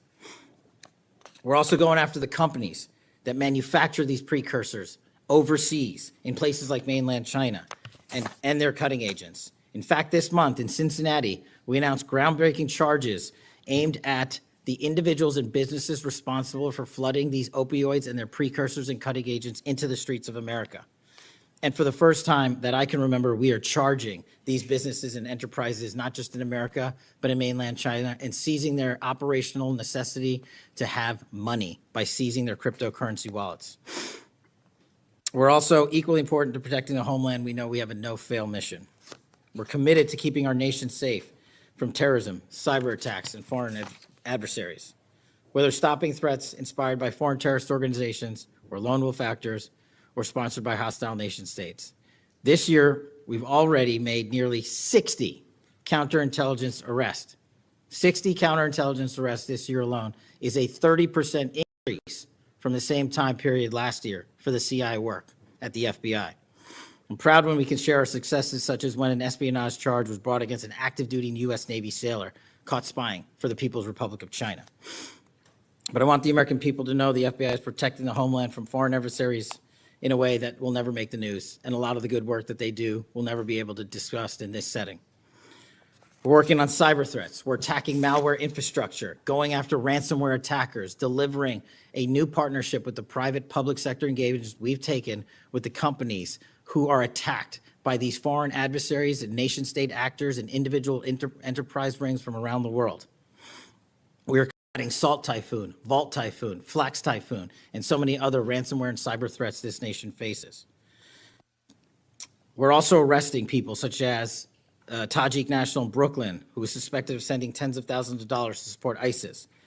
We're going after the new form of what I refer to as modern-day terrorism in America, 764 crimes that involve harming our children by going after them online, causing self-mutilation, suicide, sexual abuse, and steering them in the wrong direction.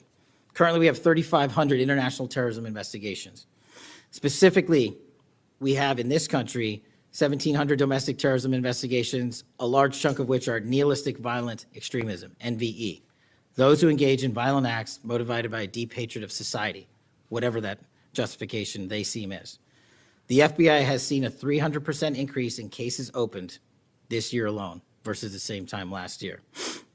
In the last couple of months, the FBI secured a guilty plea for a man in Tennessee who attacked an energy facility with drones and explosives.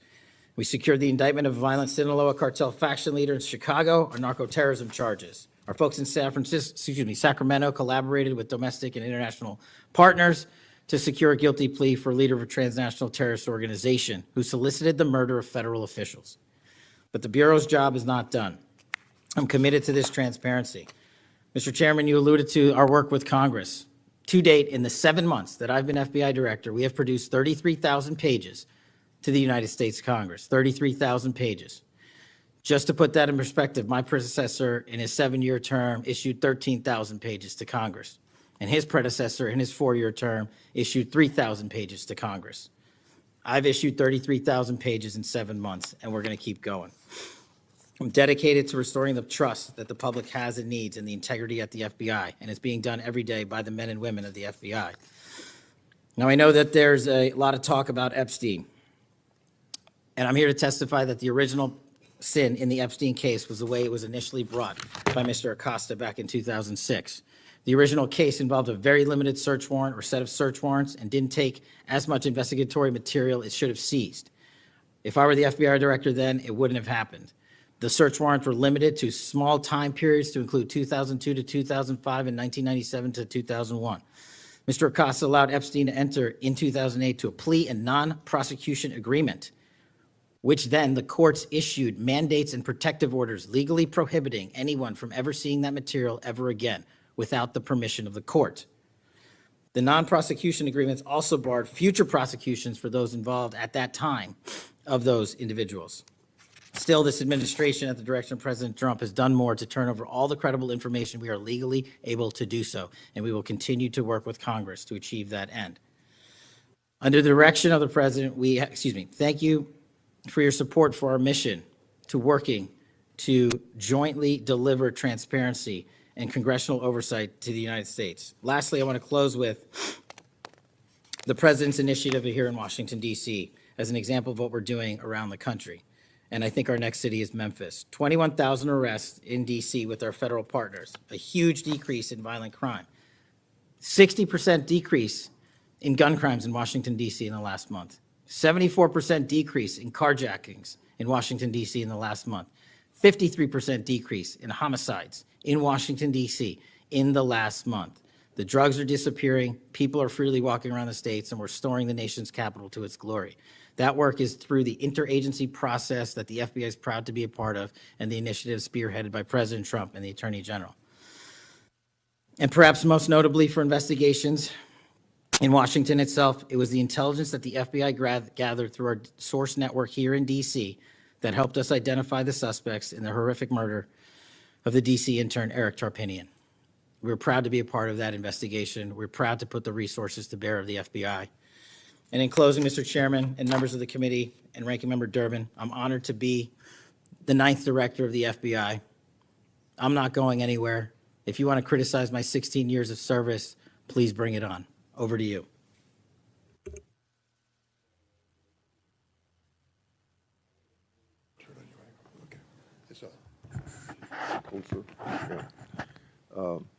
I've observed when, whether it's Republican or Democrats, want a yes or no answer, that the witness and the senators talking over each other. So I thought what I'd do this time, rather than have that happen, if there's something you don't get a chance to answer because of the demeanor of a Republican or Democrat senator, before we, when we get done with that questioner, I'd give you a chance to fill in if there's something you didn't get a chance to say. Since 2019, I've sought greater transparency about Jeffrey Epstein and the government handling of the matter. I've continued to investigate during this Congress. Director Patel, was Jeffrey Epstein an intelligence asset for the United States government or the foreign government? And if so, which agencies or governments? Mr. Chairman, I can only speak to the FBI as the director of the FBI, and Mr. Epstein was not a source for the FBI. Would you commit to providing my office with all classified, non-classified records relating to the Epstein matter? I will commit to providing all records I'm legally permitted to do so under the court orders.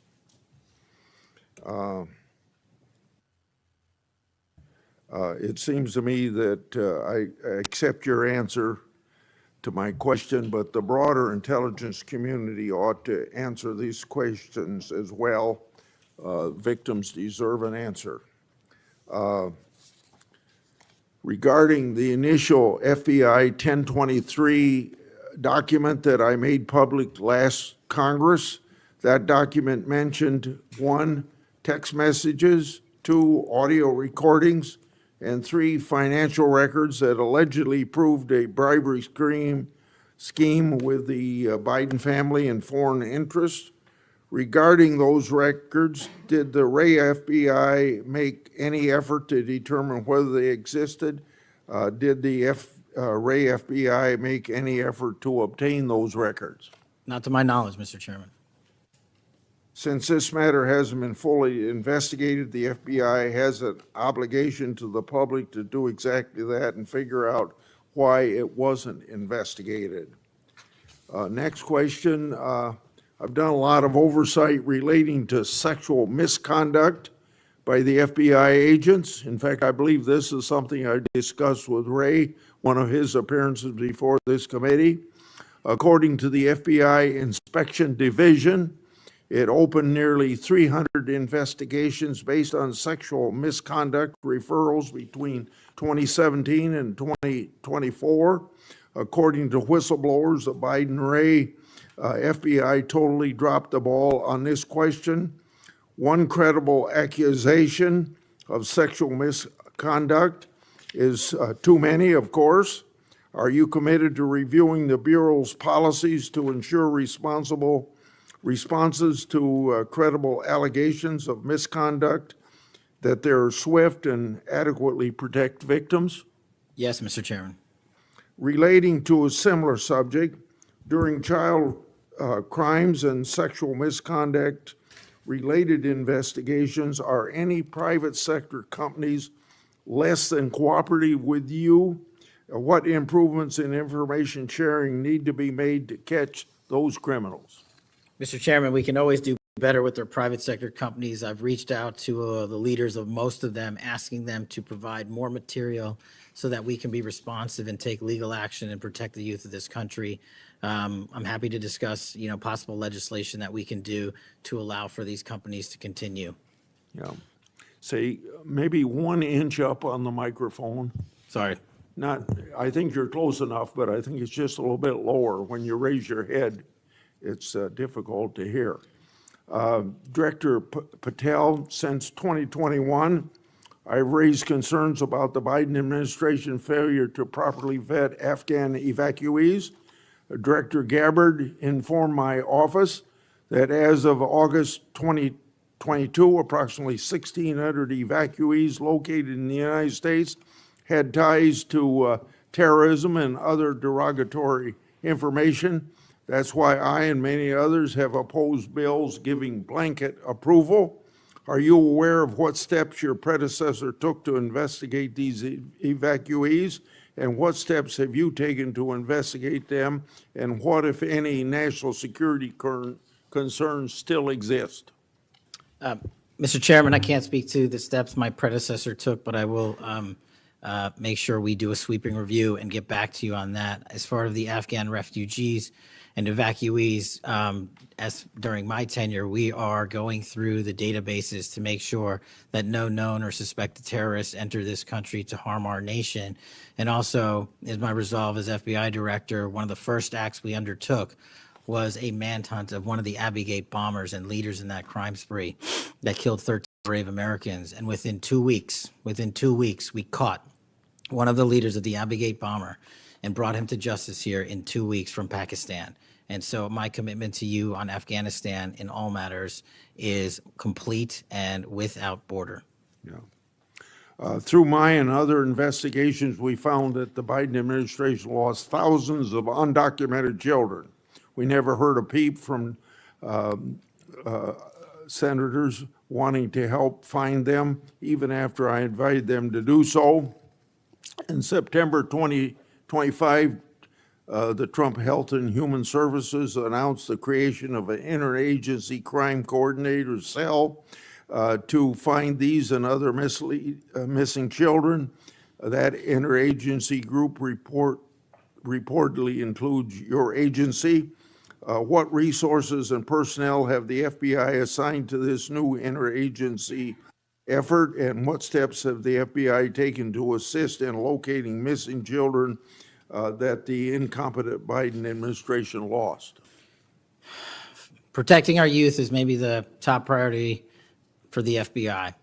As it specifically relates to your question, Mr. Chairman, as I stated, we've surged resources not just to this cell, but across the nation to our FBI's field office to locate children who have been trafficked, who have been victims of sexual abuse. And we have located 4,700 children in the 7 months since I've been FBI director. And that is a 35% increase from the same time period last year. And we're not stopping, and we're committed to doing that work on our tribal lands as well. And we are finding victims of child trafficking and child abuse every county and every district, and we're not going to stop. Okay. As I mentioned during my opening, I'm releasing documents with Senator Johnson about Arctic frost. Specifically, the documents show its scope expanded to include 92 Republican organizations. From evidence that I've seen, it looks to me like another political hit job against Republicans. What steps has the FBI taken to make sure improperly predicated investigations and weaponizations like this don't happen again? The simple answer, Mr. Chairman, is the FBI will only bring cases that are based in fact and law and have a legal basis to do so. And anyone that does otherwise will not be employed at the FBI. We are doing a prospective and retrospective analyses of individuals who may have weaponized the department and the agency. And as I've committed to you during my confirmation hearing and my conversations with you, this FBI will not be weaponized anymore in either side of the aisle. In June of this year, I raised concerns about the FBI's use of restricted access and prohibited access systems. According to the FBI, quote, when search teams that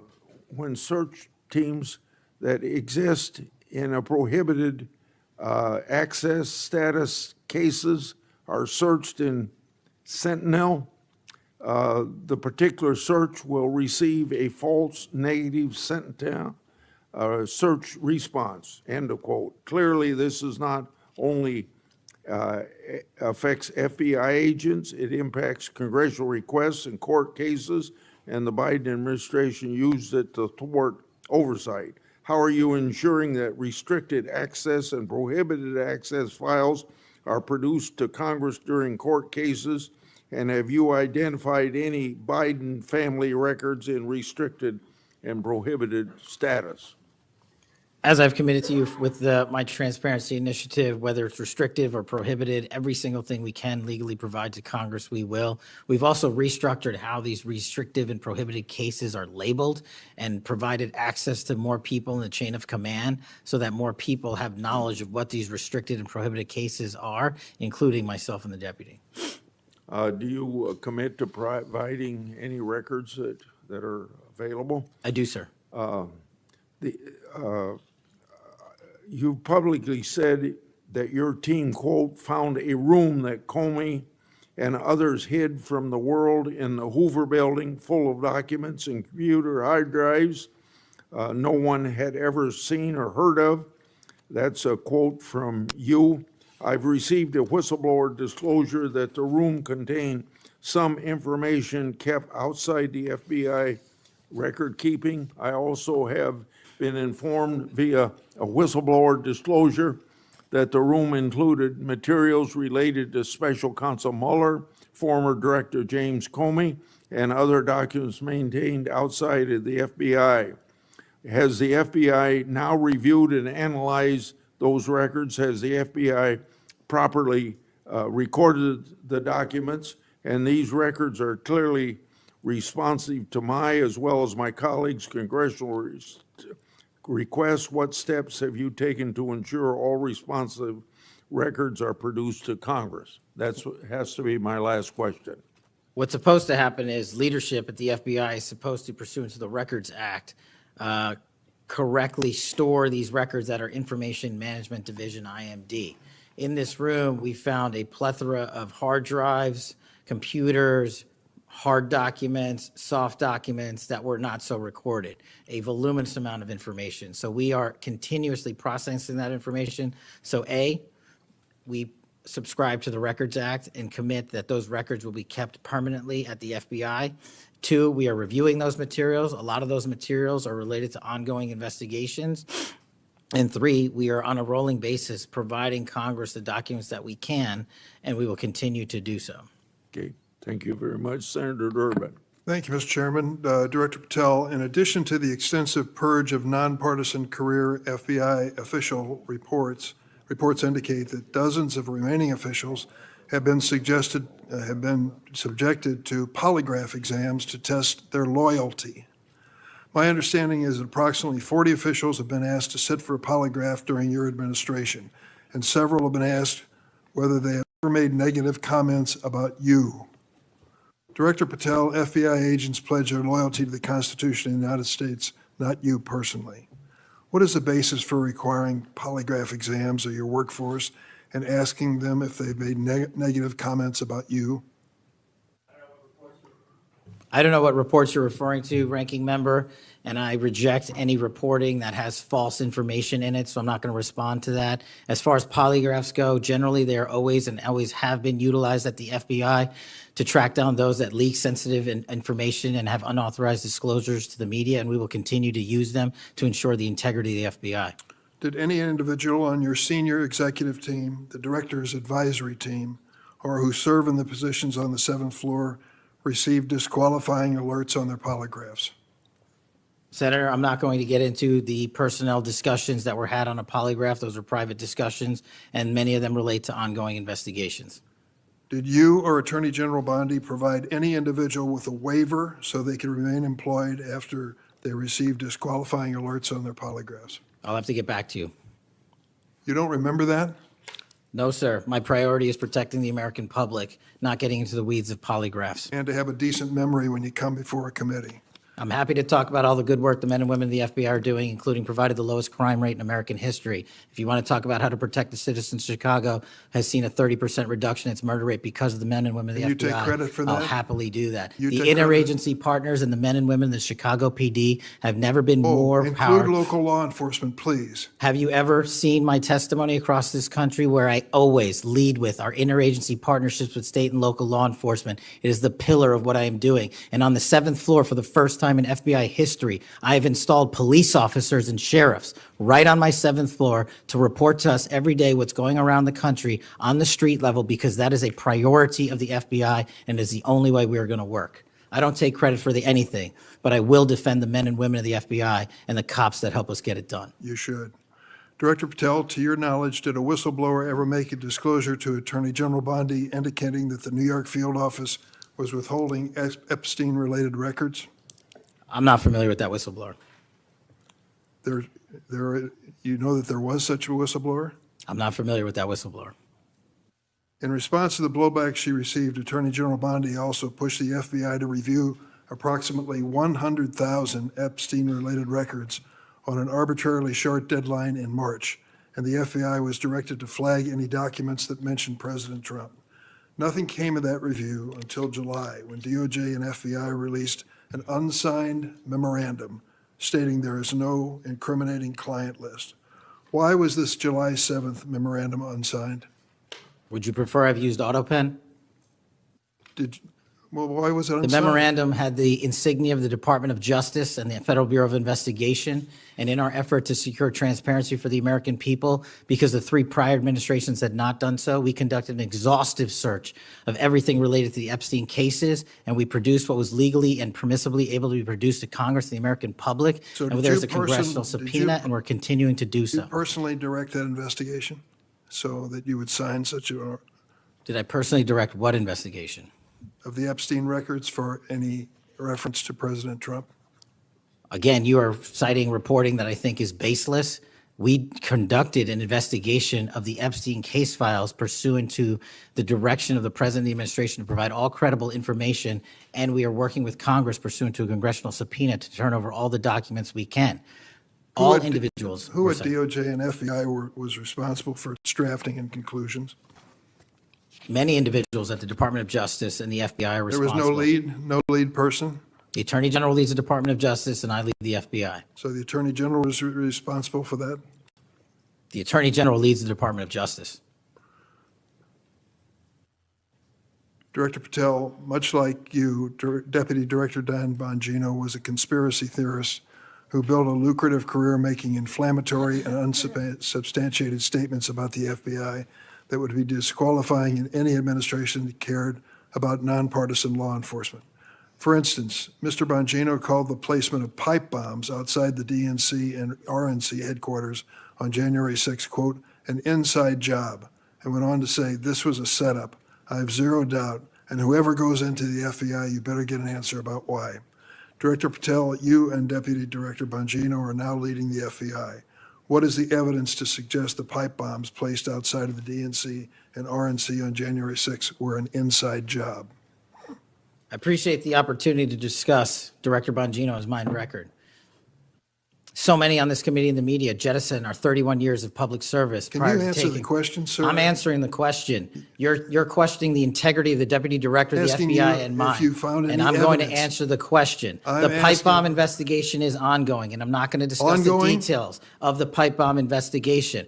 Mr. Bongino was a Secret Service agent for 15 years, a police officer for 5. I served this country in multiple administrations for 16 years. We were also private citizens, and we are now back in government service. And what we have the ability to do is set aside our personal beliefs to deliver the mission of justice for this country, and we're doing it day in and day out. And I find it disgusting that everyone and anyone would jettison our 31 years of combined experience that is now at the helm of the FBI, delivering historic results at historic speeds for the American people. So you have no evidence? I got a lot of evidence, and I'll give it to you when I can. Yeah, I'm looking forward to it. There's a New York Times story this morning about Chris Meyer. As I understand it, he was your personal pilot, at least for some period of time. Mr. Meyer has quite a record himself. Flew over 350 hours as an Air Force pilot on 3 aircraft types in Afghanistan. Mr. Jardina, another former FBI agent, a 1999 graduate of U.S. Naval Academy, commanded 100 Marines in combat during the 2003 invasion of Iraq, participated in several firefights, followed up with 2011 deployment as reservist to Afghanistan, where he interrogated senior Taliban officials. It appears that you terminated these 2 agents. Why? I'm not going to get into personnel decisions that we made.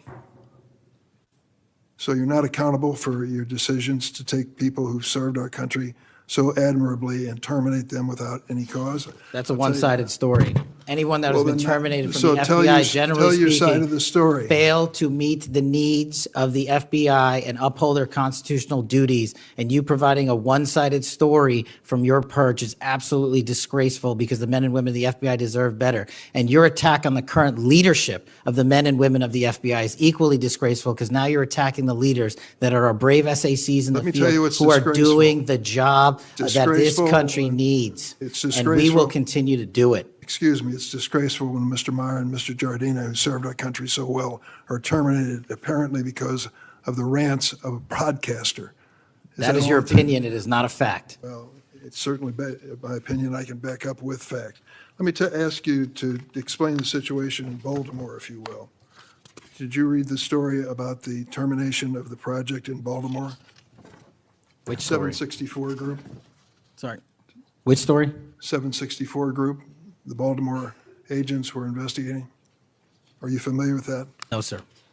well, I'm not going to go into detail, it would take too long to do it, but apparently that this group, 764, a nihilistic, violent extremist group, seeks to blackmail children to perform vile acts on a camera, under investigation by Baltimore, which was terminated by you. I'd like you to respond in writing, if you will, as to the circumstances of that termination. Sure. Our operations against NVEs, as you're referring to, has been historically high, and we've taken down multiple NVE rings, including 764 rings, who are harming children and causing them to be mutilated and Last commit question, suicide. can you explain why you are eliminating the requirements for a college degree for your agents? I appreciate the opportunity to address that. You said in your opening statement, we are reducing the training requirements at Quantico. We are not, we are expanding them. You're referring to an 1811 crossover program because I believe the men and women of places like the DEA, the ATF, and the Marshal Service and the Secret Service who want to work at the FBI should deserve that opportunity in a shortened bridge program, which we provided. We are also keeping the 18-week BFTC as is traditionally at the FBI. So we're not reducing any requirements. We are increasing those that we bring into the Did you FBI. change any of the requirements on college degrees? We are allowing police officers who have served for a number of years to come into the FBI who did not obtain the requisite college degree to apply to be federal agents because we feel they have the street level experience we need to conduct this mission. I yield, Mr. Chairman. I have to respond to this business about you not treating employees properly because I served under the previous administration when Democrats willingly turned a blind eye to Biden administration retaliation against my whistleblowers. They didn't get due process when their careers and lives were upended. I'm talking about people like Dina Perkins, Jeffrey Veltri, Timothy Dunnan were removed from their positions. Several whistleblowers were reported that they targeted FBI employees for their political beliefs by suspending and revoking security clearances. One FBI whistleblower said that Perkins, Vetri, Dunnan, and other FBI leaderships were, quote, responsible for what happened to me and my family, ensuring that they no longer work at the FBI isn't retribution, it's responsible leadership. Another whistleblower that is a registered Democrat said they spoke out against abuses in security clearances processes committed by FBI senior leaders, particularly Veltri and Perkins. Then Perkins and Dunnan suspended their security clearances and put them in unpaid leave. I'm going to put some more examples like this in the record so I don't take up a lot of time for my colleagues. Senator Graham. Thanks, Senator Graham. Welcome to the committee. The numbers sort of speak for themselves. You've done a lot in a small period of time. So all those folks out there making this happen, thank them for me. Well, sir. As to how to be an FBI agent, you've made a decision that local law enforcement folks, people who've served in law enforcement without a college degree are able to apply now. Is that correct? Yes, sir. Makes sense to me. So experience out in the field might be as valuable as a college degree, believe it or not. Venezuela. We're blowing boats out of the water in the Caribbean because they're connected to international narco-terrorist groups. Is that correct? Yes, that mission is being led by the Department of Defense, sir. Okay. What legal authority do we have to do that? Sir, I would defer the questions on legal authority to the Attorney General and the department. Fair enough. Do you believe that Maduro runs a narco-terrorism state in Venezuela based on? I believe based on the intelligence and prosecutions and investigations we are currently running, a large portion of the cocaine that exits out of South America, its origination point is in Venezuela, and using transshipment points through Haiti, they're using the navigable waterways in the Caribbean to the end state delivery, which is the United States of America, and we will hunt down every single one of those narco traffickers with the authorities. There's we some have. actual indictments of Maduro as an individual for being involved in that. Is that correct? Senator, I think you're referring to the DEA indictment on that one. Right. So I guess the point is, would it be fair to say that Venezuela is a good candidate to be labeled as a state sponsor of terrorism under U.S. law? Senator, from my perch, we will provide the intelligence necessary for anyone who meets the threshold to be a state sponsor of terrorism, and this administration has I think expanded it. they are, so we'll be going down that road. China, on a scale of 1 to 10, 1 being nothing, 10 being great, how is China helping with the fentanyl problem here in the United States? Under this administration, we have taken, as I highlighted the Cincinnati case, the precursors are the problem. The fentanyl is the end state that kills American Well, citizens. the precursors are made in China, right? They're made in China. And so for the first time in a decade, I had a call with my counterpart in the MPS, the Ministry of Public Services, to attack the precursor chemical companies and have those chemicals Is it labeled. too early to rate the success? We have indicted multiple businesses in China. We've also cut off the transshipment points of those precursors. They switched. Once we got on their track about their delivery routes to the Mexican drug cartels directly, they started going to India. We called the Indian authorities and they shut down those transshipment points. So we're continuing to work with our So partners China overseas. is helping, would you say? They are starting to help, and we are hoping under this administration's leadership, we can get more of Let their me help. know, in the coming months if that continues, because if they are helping, that's a good thing. Yes, I think sir. we need to celebrate the breakthrough. If they're not, that would be a bad thing. So after the assassination of Charlie Kirk, there seems to be one refrain from everybody, and that's about the effect of social media. Do you believe that social media is one of the instruments radicalizing America and inciting violence? Well, it's not, my belief is based on the data, and the data shows that social media is wildly out of control when it comes to You're radicalizing. dead right. So what did you just say? This guy's the FBI director. He says that social media is wildly out of control. Now, free speech, we all agree with that, but you can't yell fire in the theater, right? Yes, sir.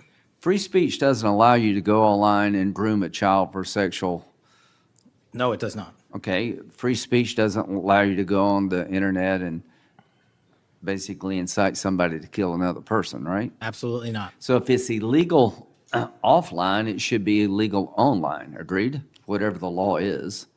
Yes, sir. We Just had a- because you're online doesn't give you a get-out-of-jail-free card. No, sir. So if a parent is worried about a child being bullied on a website, what rights do they have under U.S. law? We have to balance the rights, as you said, Senator, of free speech versus those that encroach Is there upon any law violence. that can shut down one of these sites for bullying children or allow sexual predators on the site? We are able to attack certain sites on the dark web.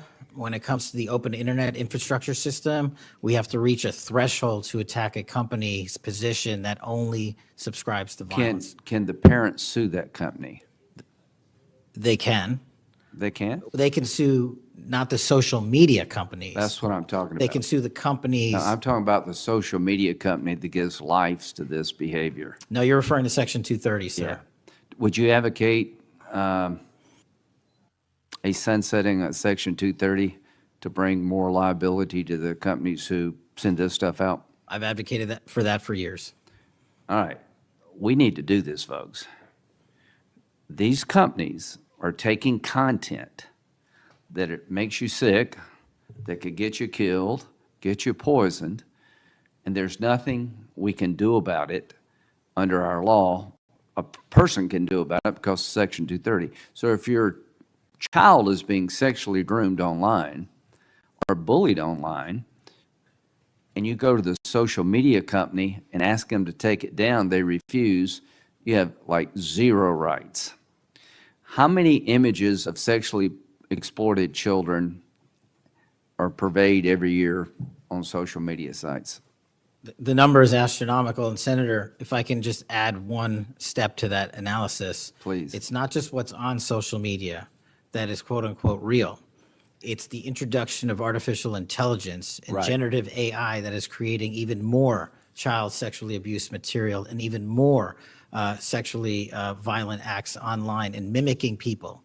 Would you say that the way social media is structured today, really no accountability, 36 million images in 2023 of sexually exploited children, that this is a public health hazard? It is.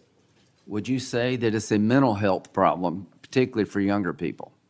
It absolutely is. Do you agree that some of these sites are designed to be addictive? I think not only are some of these sites designed to be addictive, unfortunately, the reality is some of these sites are designed to generate income. And many people are generating income based on this illegal trade. Do you think it's now time for America to deal with this problem? I'm all in, I have been all in, and I'm happy to work with Congress to do so. Well, I tell you what, having the FBI director all in is great news for me, and I hope the committee will respond and that we'll be all in, trying to fix a problem that I think is doing a lot of damage to our country.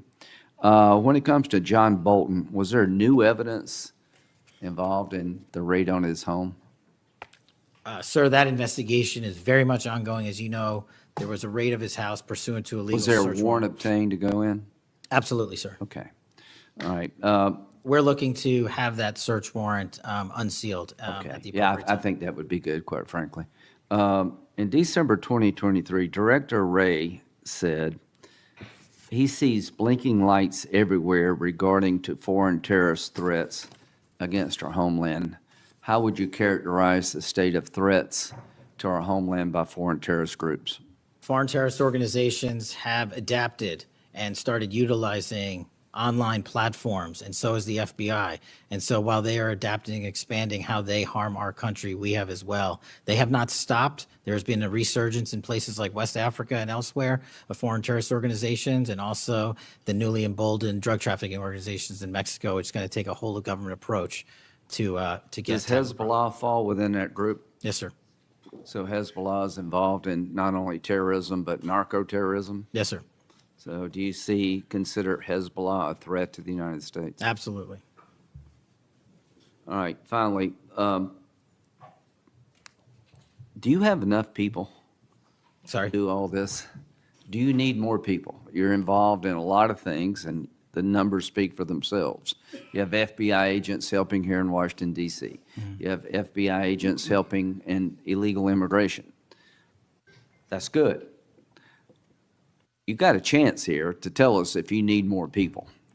Seems to me that threat level of this country is pretty high right now. You got thousands of domestic terrorism cases.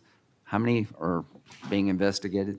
I think 3,500 off the top of my head. 3,500, okay. Anyway, it seems your plate's pretty full.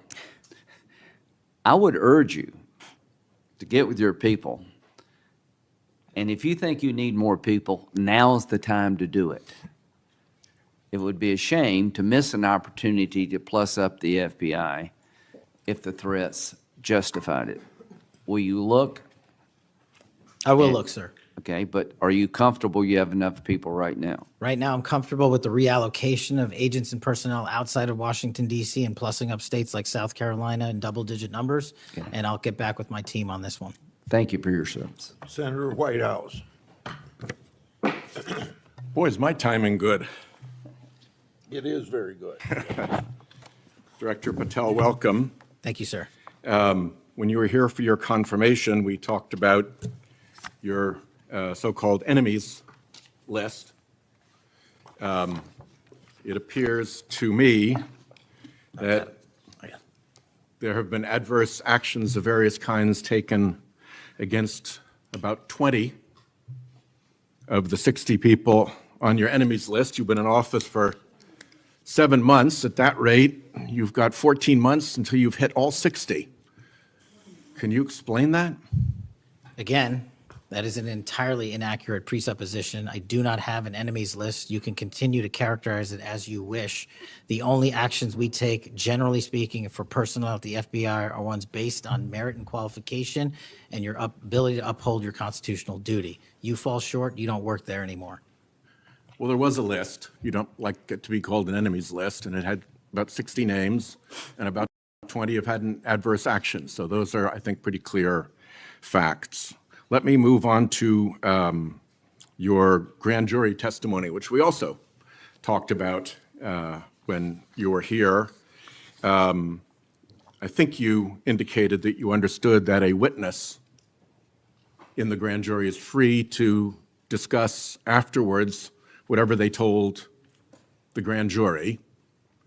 And you then went on to suggest, saying, I can't go into court orders granted by the DC District Chief Judge, and you want me to violate a court order.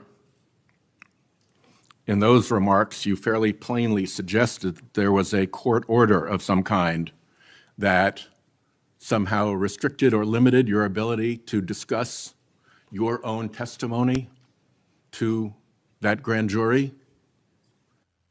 Since then, that chief judge that you mentioned, Judge Boasberg, has written, and I'm quoting him here, Federal Rule of Criminal Procedure 6E allows witnesses like Patel to divulge the contents of their testimony, meaning that nothing was preventing him from doing so before the committee. Can we confirm here today that there is no court order of any kind that limits your ability as a witness before the grand jury to discuss your own testimony to that grand jury? We can confirm that pursuant to my action, that grand jury testimony has been released, the transcript.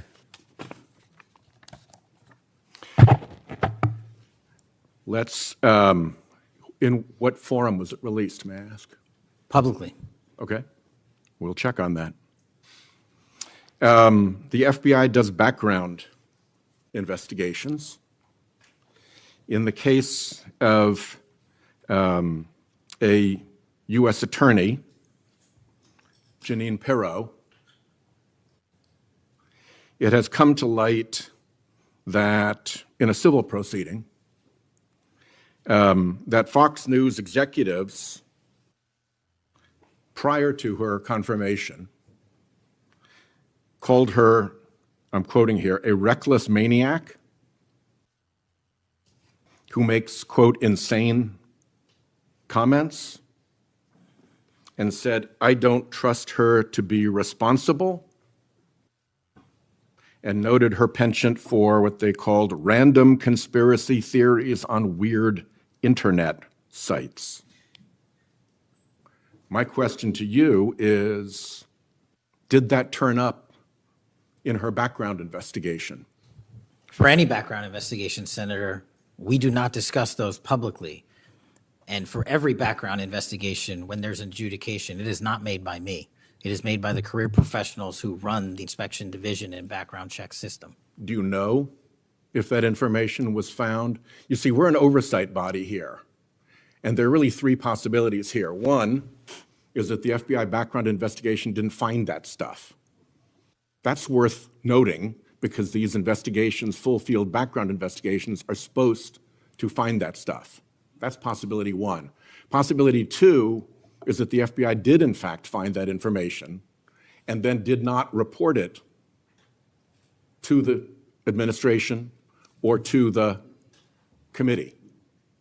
And the third is that you found it, you reported it to the administration, and they went ahead with her nomination knowing that she had been described as a reckless maniac who made insane comments, who wasn't trusted by colleagues to be responsible, and who had a penchant for random conspiracy theories on weird internet sites. Are you saying that this committee does not have any authority or reason to look into which of those things is true? This committee can look into anything it wishes. I'm telling you that the background investigations that are done by the HRD division are done by career individuals. They do not report the details of those to me. They adjudicate those independently and individually. That's how it's always been done. What happened to during the pause of FBI background investigations that was alleged in the complaint against you and the FBI by the FBI agents who were terminated? On February 12th, Emil Bovee directed the FBI, quote, to pause any FBI background investigations of Trump nominees until Patel was confirmed, which happened on February 20th, is the general description of what they alleged. Why, do you know, were background investigations paused? Was it so material like this could be scrubbed out of them? And have they been resumed without that pause fully and normally after your arrival on February 20th? I can speak to the time period since I got there. Background investigations have been ongoing across the board at the FBI. Why was the pause, do you know? I was not there.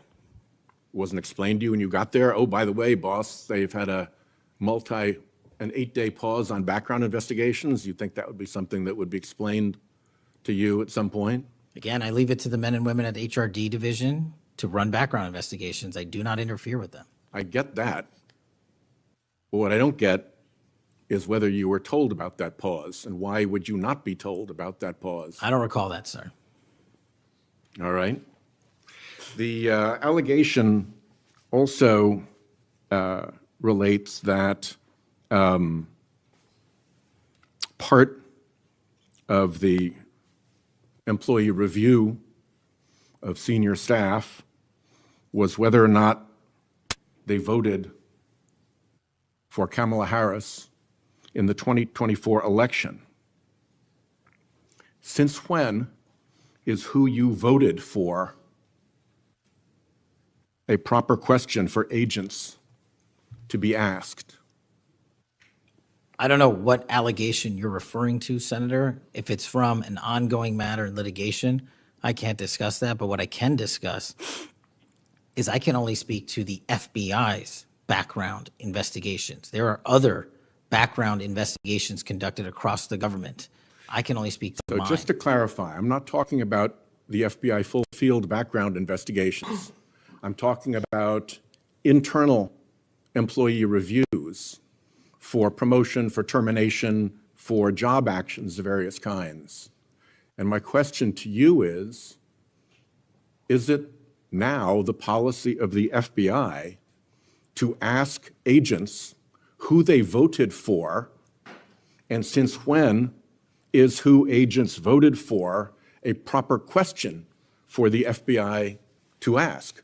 Taking those in reverse order, it's not a proper question, and it's improper to allege that I'm doing that.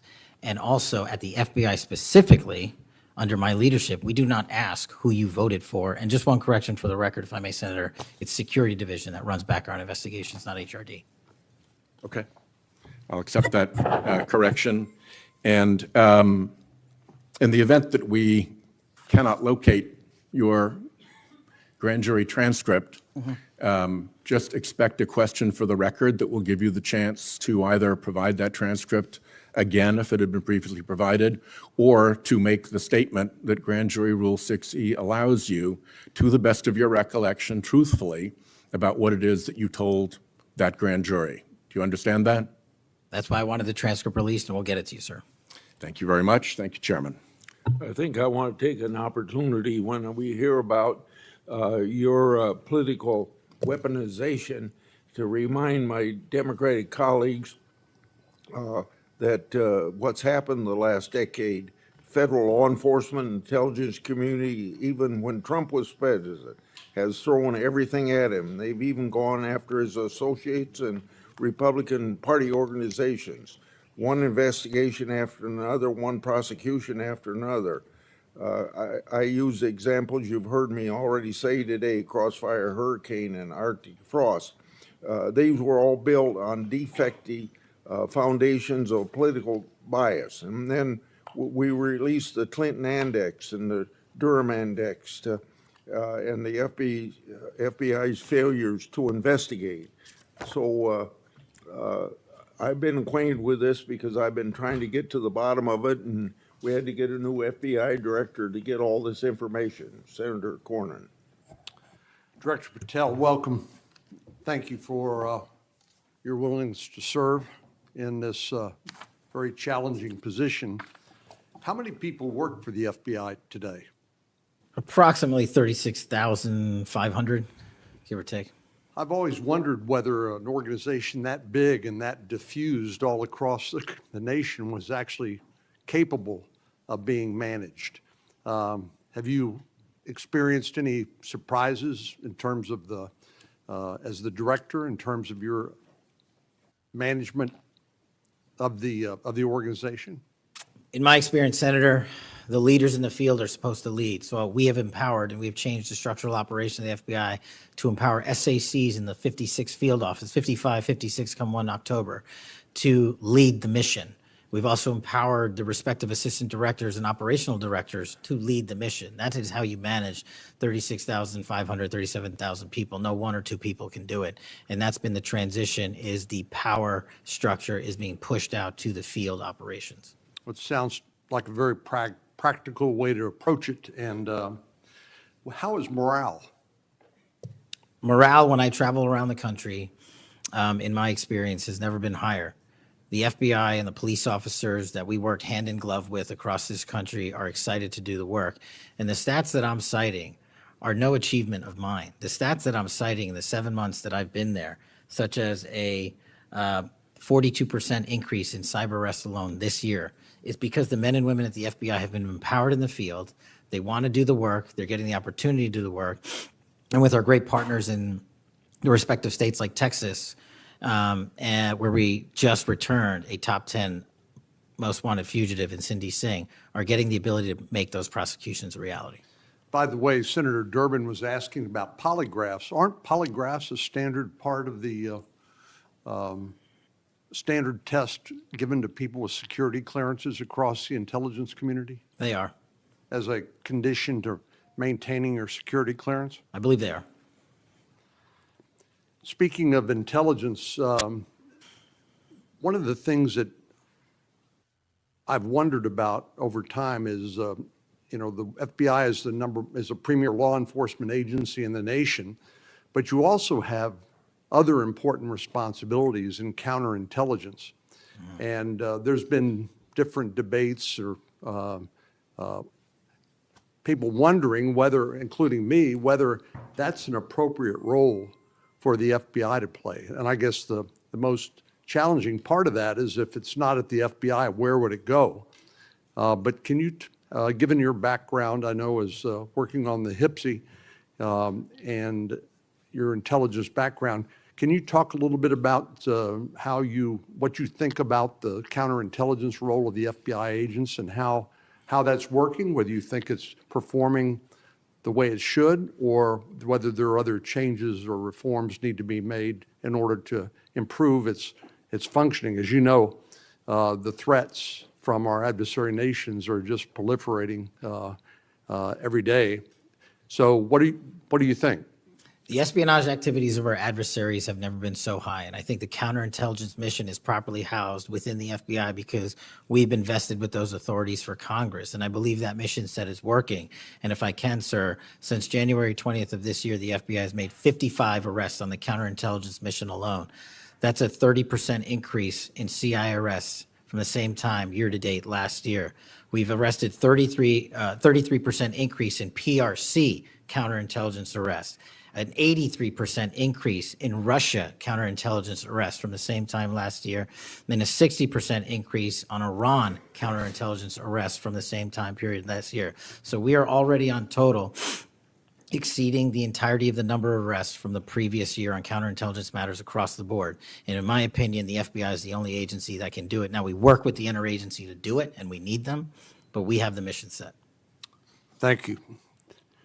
You know, sometimes I wonder whether we sort of repeat the way we do things because we've always done it that way. And I'm getting up to building up to this issue of the narco trafficking and what President Trump has ordered the Defense Department to do in terms of to take out some of these transnational criminal organizations that are importing poison into the United States and responsible for killing tens of thousands of Americans, maybe hundreds of thousands of Americans over time. Do you think a law enforcement model for dealing with these narco traffickers is adequate to deal with the threat? Or do you think we need to start thinking about this in maybe new and different ways? Obviously, we're not engaged in a war per se, although it is a war metaphorically. And the law enforcement model seems to be not working from the standpoint of dealing with the volume of the threat and the magnitude of the threat. Do you think we need to start thinking about how do we deal within constitutional legal parameters to deal with this problem in a different way to be more effective in protecting the American people? Absolutely. And the way to analogize this and why I've advocated for the designation, and I'm thankful that the Trump administration has designated these cartels and narco traffickers as foreign terrorist organizations, is because we must treat them like the foreign terrorist organizations post 9/11.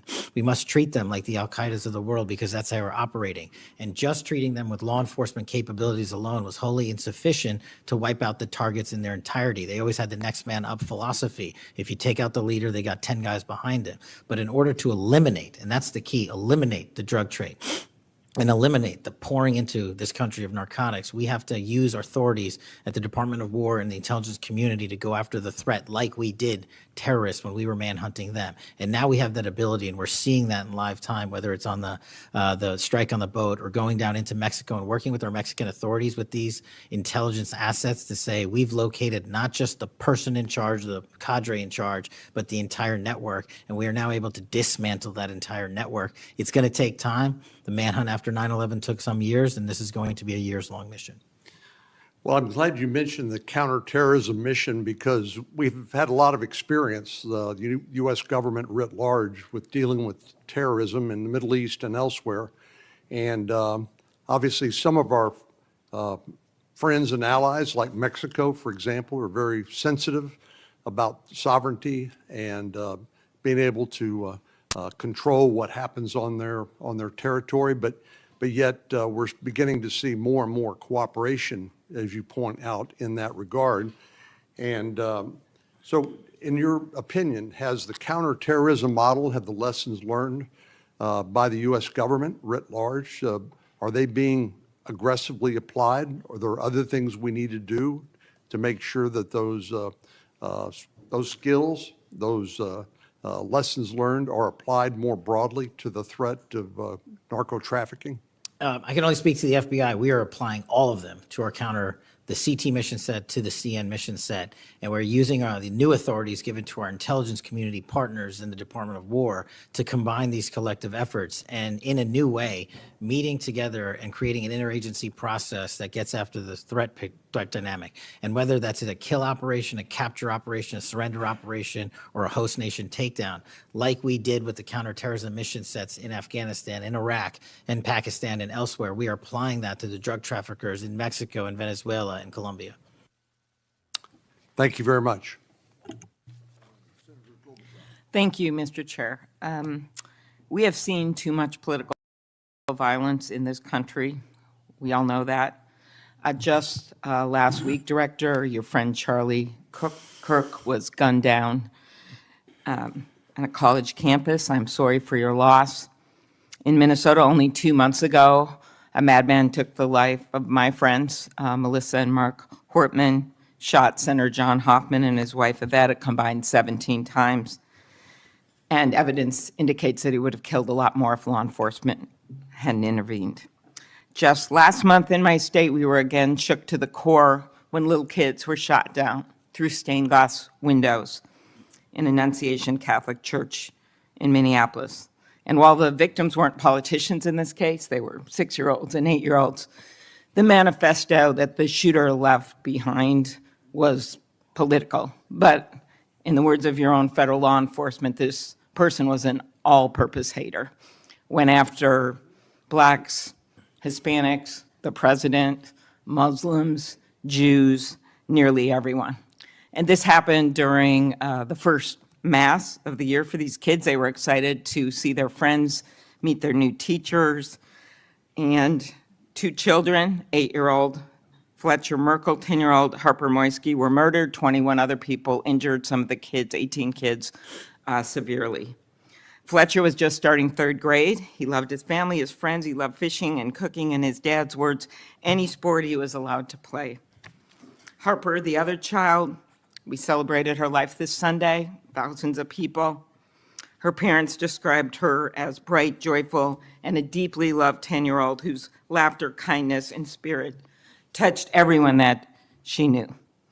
We've heard the words of young children who were saved because 12-year-olds laid on top of them, or a kid with disabilities who was paralyzed, whose teacher pulled him out of the wheelchair, threw him under the pew, and laid on top of him. We do thank the local FBI director and the local U.S. Attorney's Office for their work in both of these cases, the Hortman case and this. But I did want to focus on one local law enforcement moment that I'm not sure has made with all the news going on in Minnesota. When the first 911 call, and you've heard about other places where this waited and waited, the first 911 call was made at 8:27 a.m. The first officer was on the scene just 4 minutes later, local Minneapolis police, at 8:31 a.m. The Chief O'Hara, shared with me the actual numbers. Listen to this. Over 20 people were in ambulances just 14 minutes, all of them, after the police got on the scene. 14 minutes after the first call. Tourniquets, stretchers, and they got them all to Hennepin County Medical Center or Minneapolis Children's Hospital. And I think it is worth looking at what happened there, because one of the dads whose daughter was severely injured, still in the hospital, that I met on Sunday, told me that there is absolutely no way his beautiful daughter would have survived if police hadn't been there. So it is worth looking at for all of us. So my focus on behalf of these parents, because I promised I would do this on Sunday, was just to figure out how we can do anything to stop this from happening again. So expanded background checks, ghost gun bans, every shooting is different. Raising the minimum age to purchase an assault weapon, even if we're not going to ban them, I favor banning them. But that's one idea that's out there when so many of these shootings are people who are 18, 19, 20, 21. The one at Annunciation Church was 23. Both shooters in Uvalde and Buffalo had just turned 18 when they purchased the assault weapon bans. I'm not saying any one of these things would prevent every single shooting, but I really ask everyone to look at these. We also need to tackle social media, and I really did appreciate Senator Graham's questions. I think we have to protect free speech and not engage in censorship. But for years, I have supported repealing Section 230, which was made when these companies were little companies starting up in garages. And I think it is one way to get at making this better environment online and preventing violence. So my first question is on the assault weapon ban. Do you think that would be helpful in reducing gun deaths, Director? Senator, if I may, I want to answer the question, but thank you for your remarks, especially it relates to my friend Charlie, and I share and relay my remarks, my sentiments to you. Minnesota has suffered untold tragedy in these last few months, and whatever creativity we can use to eliminate even just one shooting, one horrific death, I am in favor of engaging with Congress fully to do. I don't have the answers. I don't know what will eliminate it in its entirety, but I'm willing to engage and explore new ways with you, Senator. Okay, thank you. And so, assault weapon ban, what do you think? Senator, I think there are instances on this legislation that could prevent future attacks, but I'm not going to weigh into the creation of legislation. Could you also look at, and I favor just assault weapon ban, not getting these guns in the hands of people that shouldn't have them, but could you look at the numbers on the ages? Yes. Because from 18, even going from 18 to 21, which wouldn't have prevented the shooter in Annunciation Church from purchasing that gun. He purchased several the same day. Over 100 rounds were fired from the assault weapon through the stained glass windows. So if you went up to 25, it would have stopped that immediate purchase and probably saved the lives of these kids. But if you go to 21, that is the same age that already applies to purchasing handguns from federally licensed dealers. So I prefer another approach, but I was hoping that our Republican colleagues would at least look at that, given Uvalde, Buffalo, and some of these other mass shootings, trying to be practical, but thinking that it could make a major difference. Strengthening background checks, could you also look at that? And then banning ghost guns and bump stocks. What do you think of that? So, Senator, you're talking to my heart here on one of the core missions that the FBI which is our CGIS facility in Winchester, Virginia, which is our hub for our NICS checks, our NCICs, our capabilities on when we have, I think it's 19,000 state and local community law enforcement come to us for these background checks. We're trying to make that processing as fast as we can so we can get them real-time information. I think we have a 93% clearance rate in 15 minutes as it relates to ghost guns, but we can do better. All right, well, just if you could get back to me on all those and talk to the White House. Threats against elected officials have increased exponentially. Members of Congress received more than 9,000 threats last year, up from 1,600 in 2016. There's been a lot of talk about the rhetoric and the like. And if we want to move forward on things like Section 230, or even look if we can do anything on guns, I do think we're going to have to be honest about this all-purpose hater issue, and it has bothered me, this thing, we're going to go after this group, we're going to have to go after this group. I just want to, for the record, show that the murder of Speaker Hortman and her husband, it was Democratic lawmakers on his list. He went to the ones whose addresses he had, by the way. Planned Parenthood was on the list, as were businesses and law firms. Doctors. I already mentioned the ones with the Catholic Church shooting. So it is not just, as the radicals on the left, what's a quote from the president, are the problems or destructive movement of left-wing extremism that Vice President Vance said. According to the Anti-Defamation League last year, all the murders were committed. And I'm not actually going to say this because I don't even want to go left-right with this, but you can imagine it wasn't from the left. Cato Institute, conservative think tank, published just last week that found from